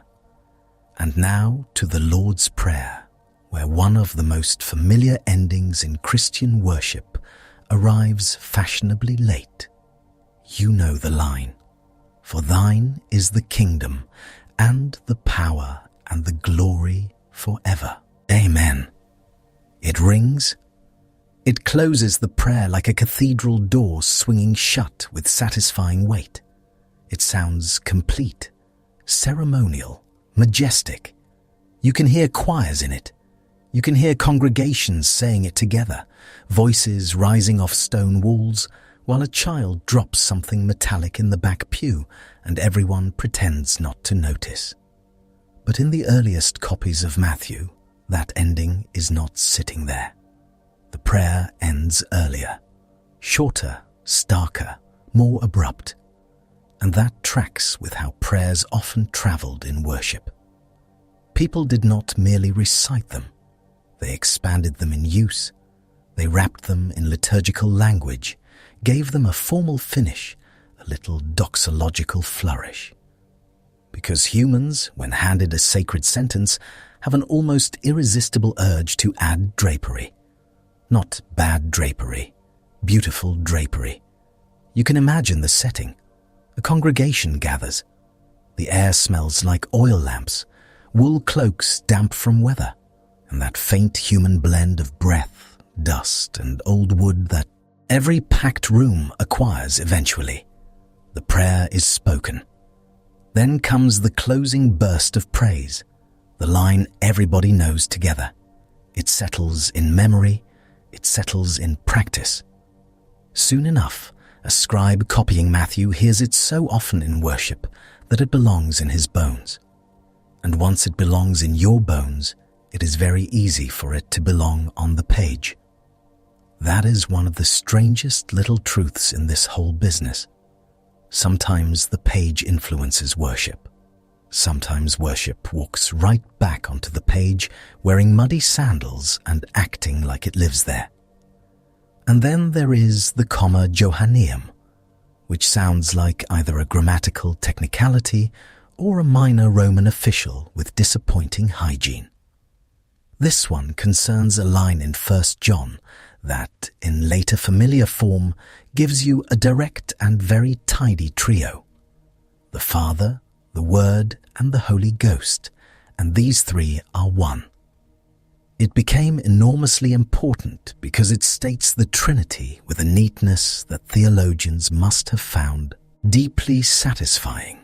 No wrestling, no gathering passages from here and there, no building your doctrine from many rooms in the house. This is the verse that strolls in carrying the assembled furniture. Only there is a problem. In the Greek manuscript tradition, you do not find this line where you would expect for a very long time. An extremely long time. Centuries roll by. Manuscripts pile up. Ink dries. Empires crack. Monks complain about the cold. And still that line does not appear in the Greek copies people are using. Then later, there it is. You can feel the awkwardness of that. Not because the line is ugly. It is not ugly. It is powerful and memorable and wonderfully clear, almost suspiciously clear, in the way any sentence is suspicious when it sounds like it was composed after 3 church councils and a very intense argument over lunch. The room for this one smells different in your imagination. Less barn, more study, more debate, more men in robes trying to phrase mystery with precision while their ink thickens in the well. The Trinity matters deeply. The language around it matters deeply. Everybody wants exactness. Everybody wants armor for the doctrine. And suddenly, this compact line appears, doing exactly that. It is like finding a perfect slogan somebody wishes had been in the original ad campaign all along. Eventually, it enters printed Bibles through a chain of pressure, expectation, and manuscript complications that feel so painfully human you almost have to laugh. Because of course this happened. Of course, a line that solved a theological headache got copied, defended, and cherished. People were not adding random nonsense about turnips. They were reaching for clarity in a mystery that made their brains smoke. And when that line landed in familiar translations, it stayed. Millions read it. Preachers used it. Debates leaned on it. It became part of the furniture of belief. Then there are smaller additions that still carry enormous emotional weight. You have already met places where scribes rounded off a phrase, clarified a title, expanded a confession. Jesus becomes the Lord Jesus. A shorter line receives a more reverent version with a little extra honor sewn in. It is the manuscript equivalent of not wanting to show up underdressed. That instinct is everywhere. A scribe sees a simple phrase and thinks, no, we should make that fuller, more fitting, more respectful, more like what everyone says in church, more like the faith as it has grown in his own lifetime. He is not trying to wreck the page. He is trying to honor it in the same way people add flowers to a table and somehow also make it harder to find the salt. And some of these additions are genuinely lovely. That is the part you have to sit with. It would be easier if every later addition were clumsy, ugly, ridiculous, and obviously out of place, like somebody spray painting a donkey on a cathedral wall. But many are not like that. Many are elegant. They fit. They nourish. They sound so right that readers carry them for centuries without ever guessing they arrived after the first draft. That tenderness matters, because you can feel the hands behind them, a weary copyist in a cold room, a preacher repeating a cherished ending in worship, a community passing along a story of mercy because they cannot bear to lose it, a theologian wanting words sturdy enough to hold mystery without dropping it on the floor. A reader who loves the sacred page so much that leaving it brief feels almost ungenerous. The Bible in your hands now has that layered feeling of an old house. Some beams are original, some windows were added later, a door was moved, a porch enclosed.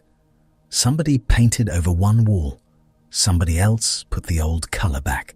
In one room, you can still see where a former owner patched the plaster with whatever he had on hand and an unreasonable amount of confidence. Yet people lived there the whole time. They prayed there, wept there, memorized there, buried their dead and baptized their children there. The later additions do not erase the older house. They show you it was inhabited. And that is what these famous verses feel like. Not graffiti, occupancy.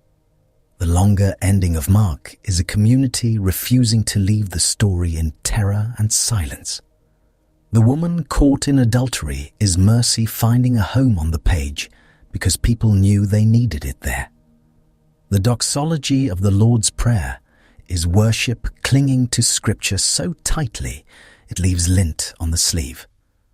The Comma Johanneum is theology trying, with all the earnestness in the world, to pin down mystery long enough to say it cleanly. None of that is malicious. Messy?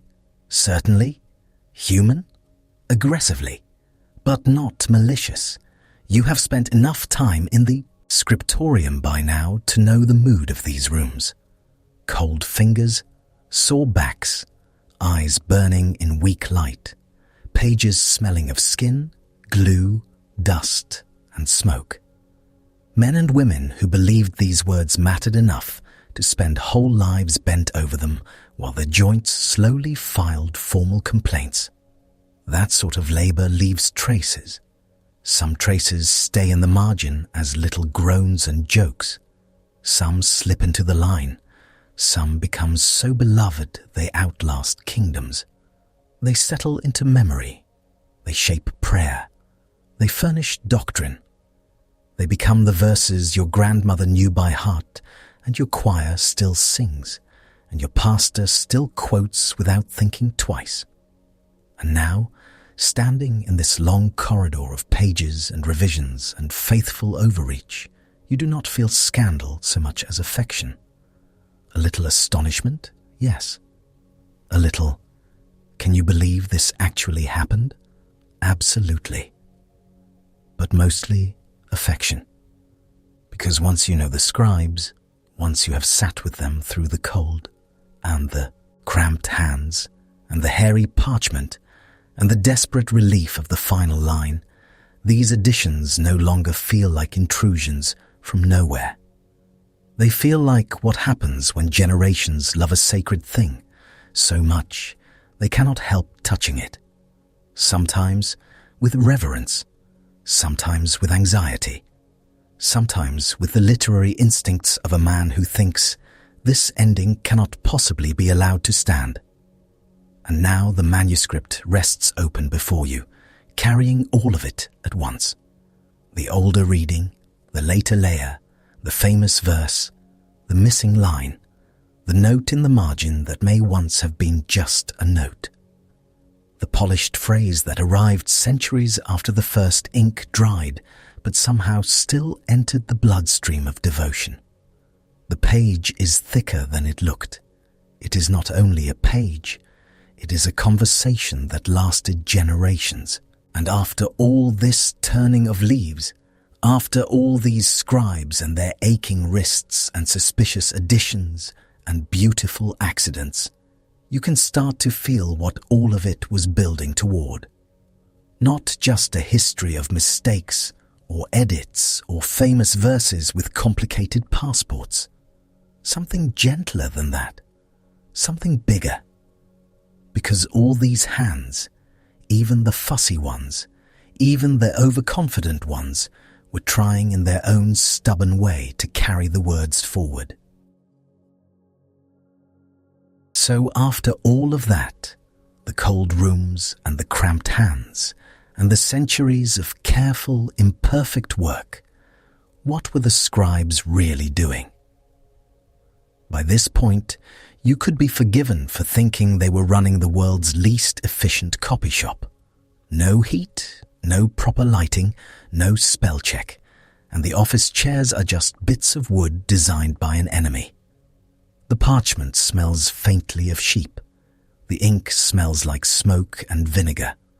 Your hand goes numb by midday, and your back files a formal protest by evening. And still, they keep going. That matters. Because once you have lived in those rooms for a while, once you have watched a person bend over a page until his shoulders look permanently folded, the whole thing stops feeling like an abstract argument and starts feeling like a human chain.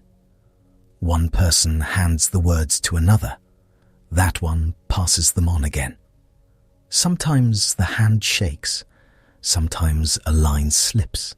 Sometimes somebody gets a little too confident and adds a flourish nobody asked for. But the chain holds. That is the first thing all this was showing you.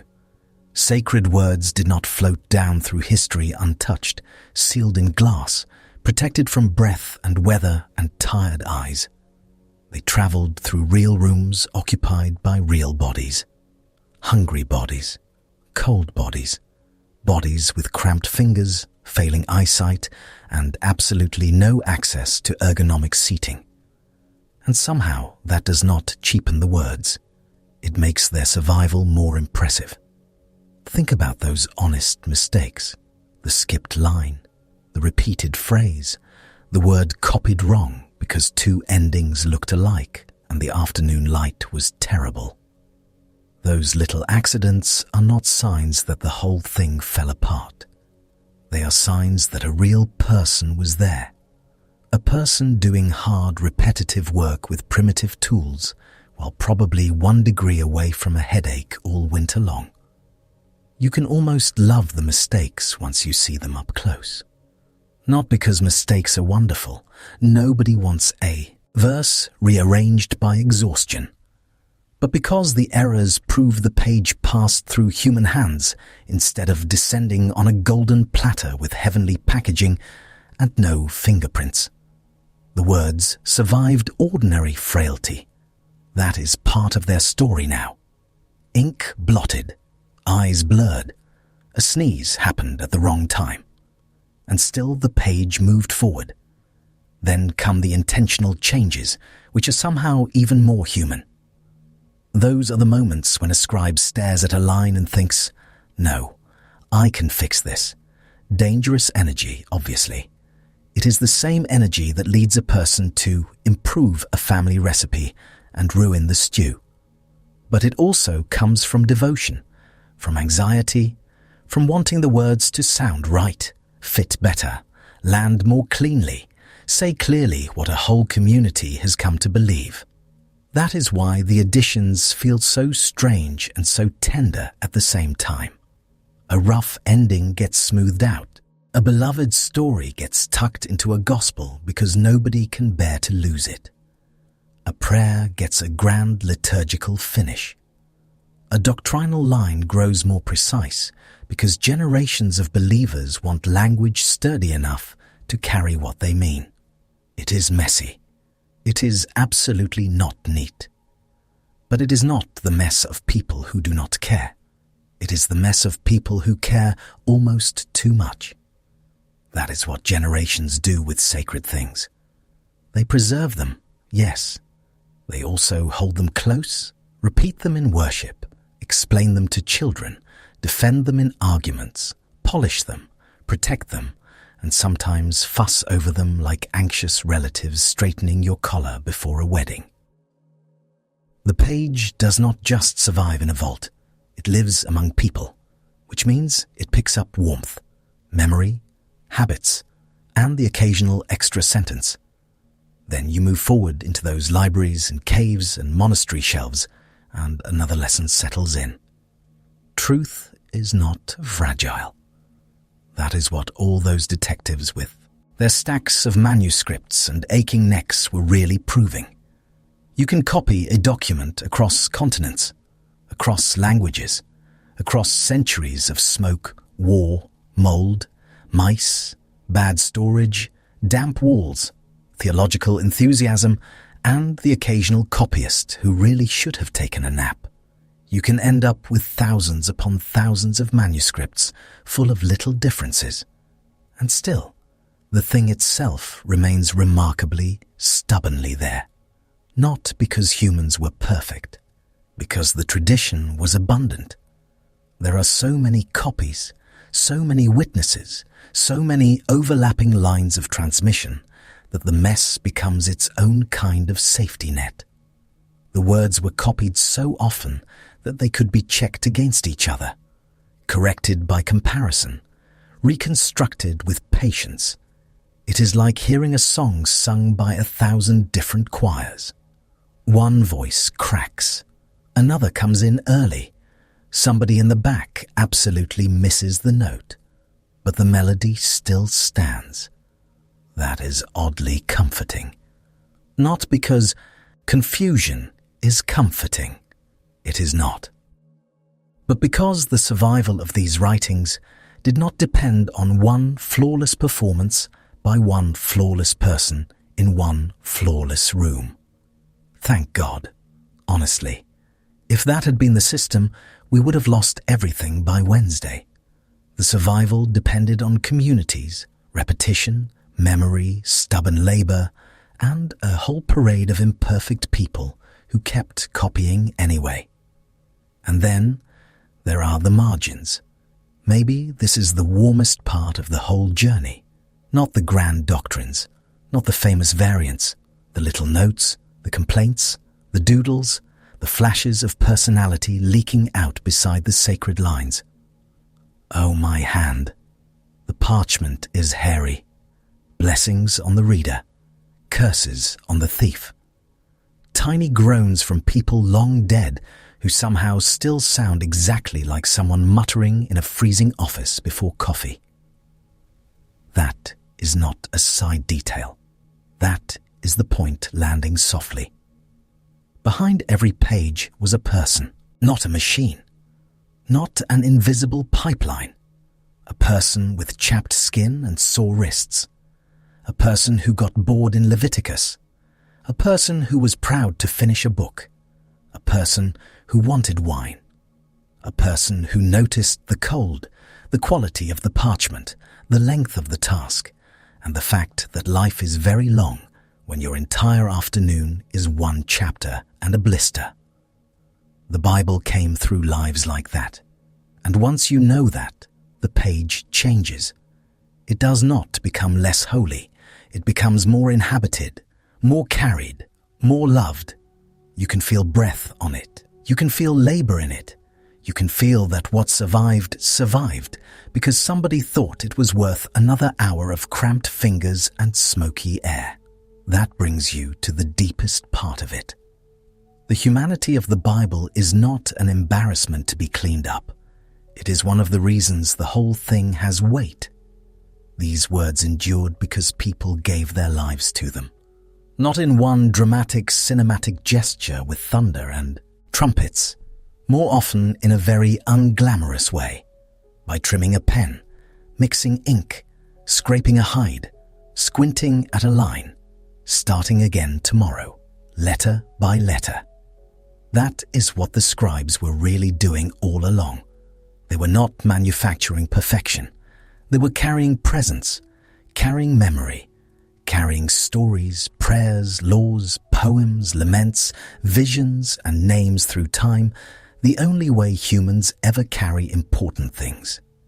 Imperfectly, physically, with great effort, and usually while uncomfortable. And the astonishing part is that it worked. The words lasted, the stories lasted, the prayers lasted. Even the places where later hands touched the page became part of the long life of the page. You can still see the devotion in the awkward bits. You can still feel the urgency in the corrections, the love in the additions, the exhaustion in the margins, the steadiness in the endless copying. So when you step back now and look at the whole long journey, the picture finally settles. Not a book dropped from the sky, untouched by history. A book carried through history by people. People who were tired, people who were reverent, people who made mistakes, people who sometimes overreached, people who argued, copied, preserved, polished, prayed, and kept going. People who believed the words were worth passing on, even if their fingers were cracked and the rooms smelled like smoke, damp wool, and old animal skin. That is why the Bible still feels alive on the page. Because it was kept alive on the page. And that is enough closure for the whole strange, beautiful business. Not perfection, endurance, not sterile preservation, loving transmission, not words protected from humanity, but words born by it, all the way down the centuries until they reached your hands. The ink is drying, the room is quiet, and somewhere a scribe is finishing for the night. You are back on the stool that has spent all day trying to fuse itself to your spine. The candle has burned low enough to look nervous. Its light trembles over the page, catching the wet black strokes, while the rest of the room sinks into shadow. Smoke hangs in the air with old wax, damp stone, and that lingering animal skin smell parchment never quite lets go of. You set the pen down carefully. Your fingers do not uncurl so much as negotiate a surrender. The knuckles are swollen. The side of your hand is smudged dark with ink. There is a groove in your middle finger where the reed has pressed all day, as if the tool is trying to leave its autograph in your flesh. The page in front of you is finally still. You lean close and blow gently across the last line. The ink shines for a moment, slick as oil. Then it dulls. One more column finished. One more stretch of words carried over the little gap between today and tomorrow. Outside, the monastery has gone mostly silent. A footstep passes in the corridor. Someone coughs. Wood settles. Far off, an animal makes the sort of miserable nighttime noise that suggests nobody in this century is sleeping especially well. You look at the margin. Maybe there is a tiny note there. Maybe just a mark where your hand wobbled because the room was cold and supper was small and evening came too fast. Nothing grand, nothing dramatic. Just the trace of a person at the edge of the holy words, existing anyway. You do not know who will see it. You do not know that centuries from now, someone will bend over this page under bright modern light, peering through glass, noticing the correction, the cramped line, the place where the ink thinned. You do not know that some stranger will smile at the evidence that you were tired, or cold, or relieved to be done. You only know the work waits again in the morning. So you gather the page, you cover the ink, you protect the little wet forest of letters from dust, from drafts, from careless sleeves. The candle gutters once, then steadies. For now, that is enough. And tomorrow you will come back. You will trim the pen, mix the ink, bend over the page, copy what was given to you so it can outlast you. One letter at a time, into the dark, into the years, into other hands. And the page endures long after the candle has gone out.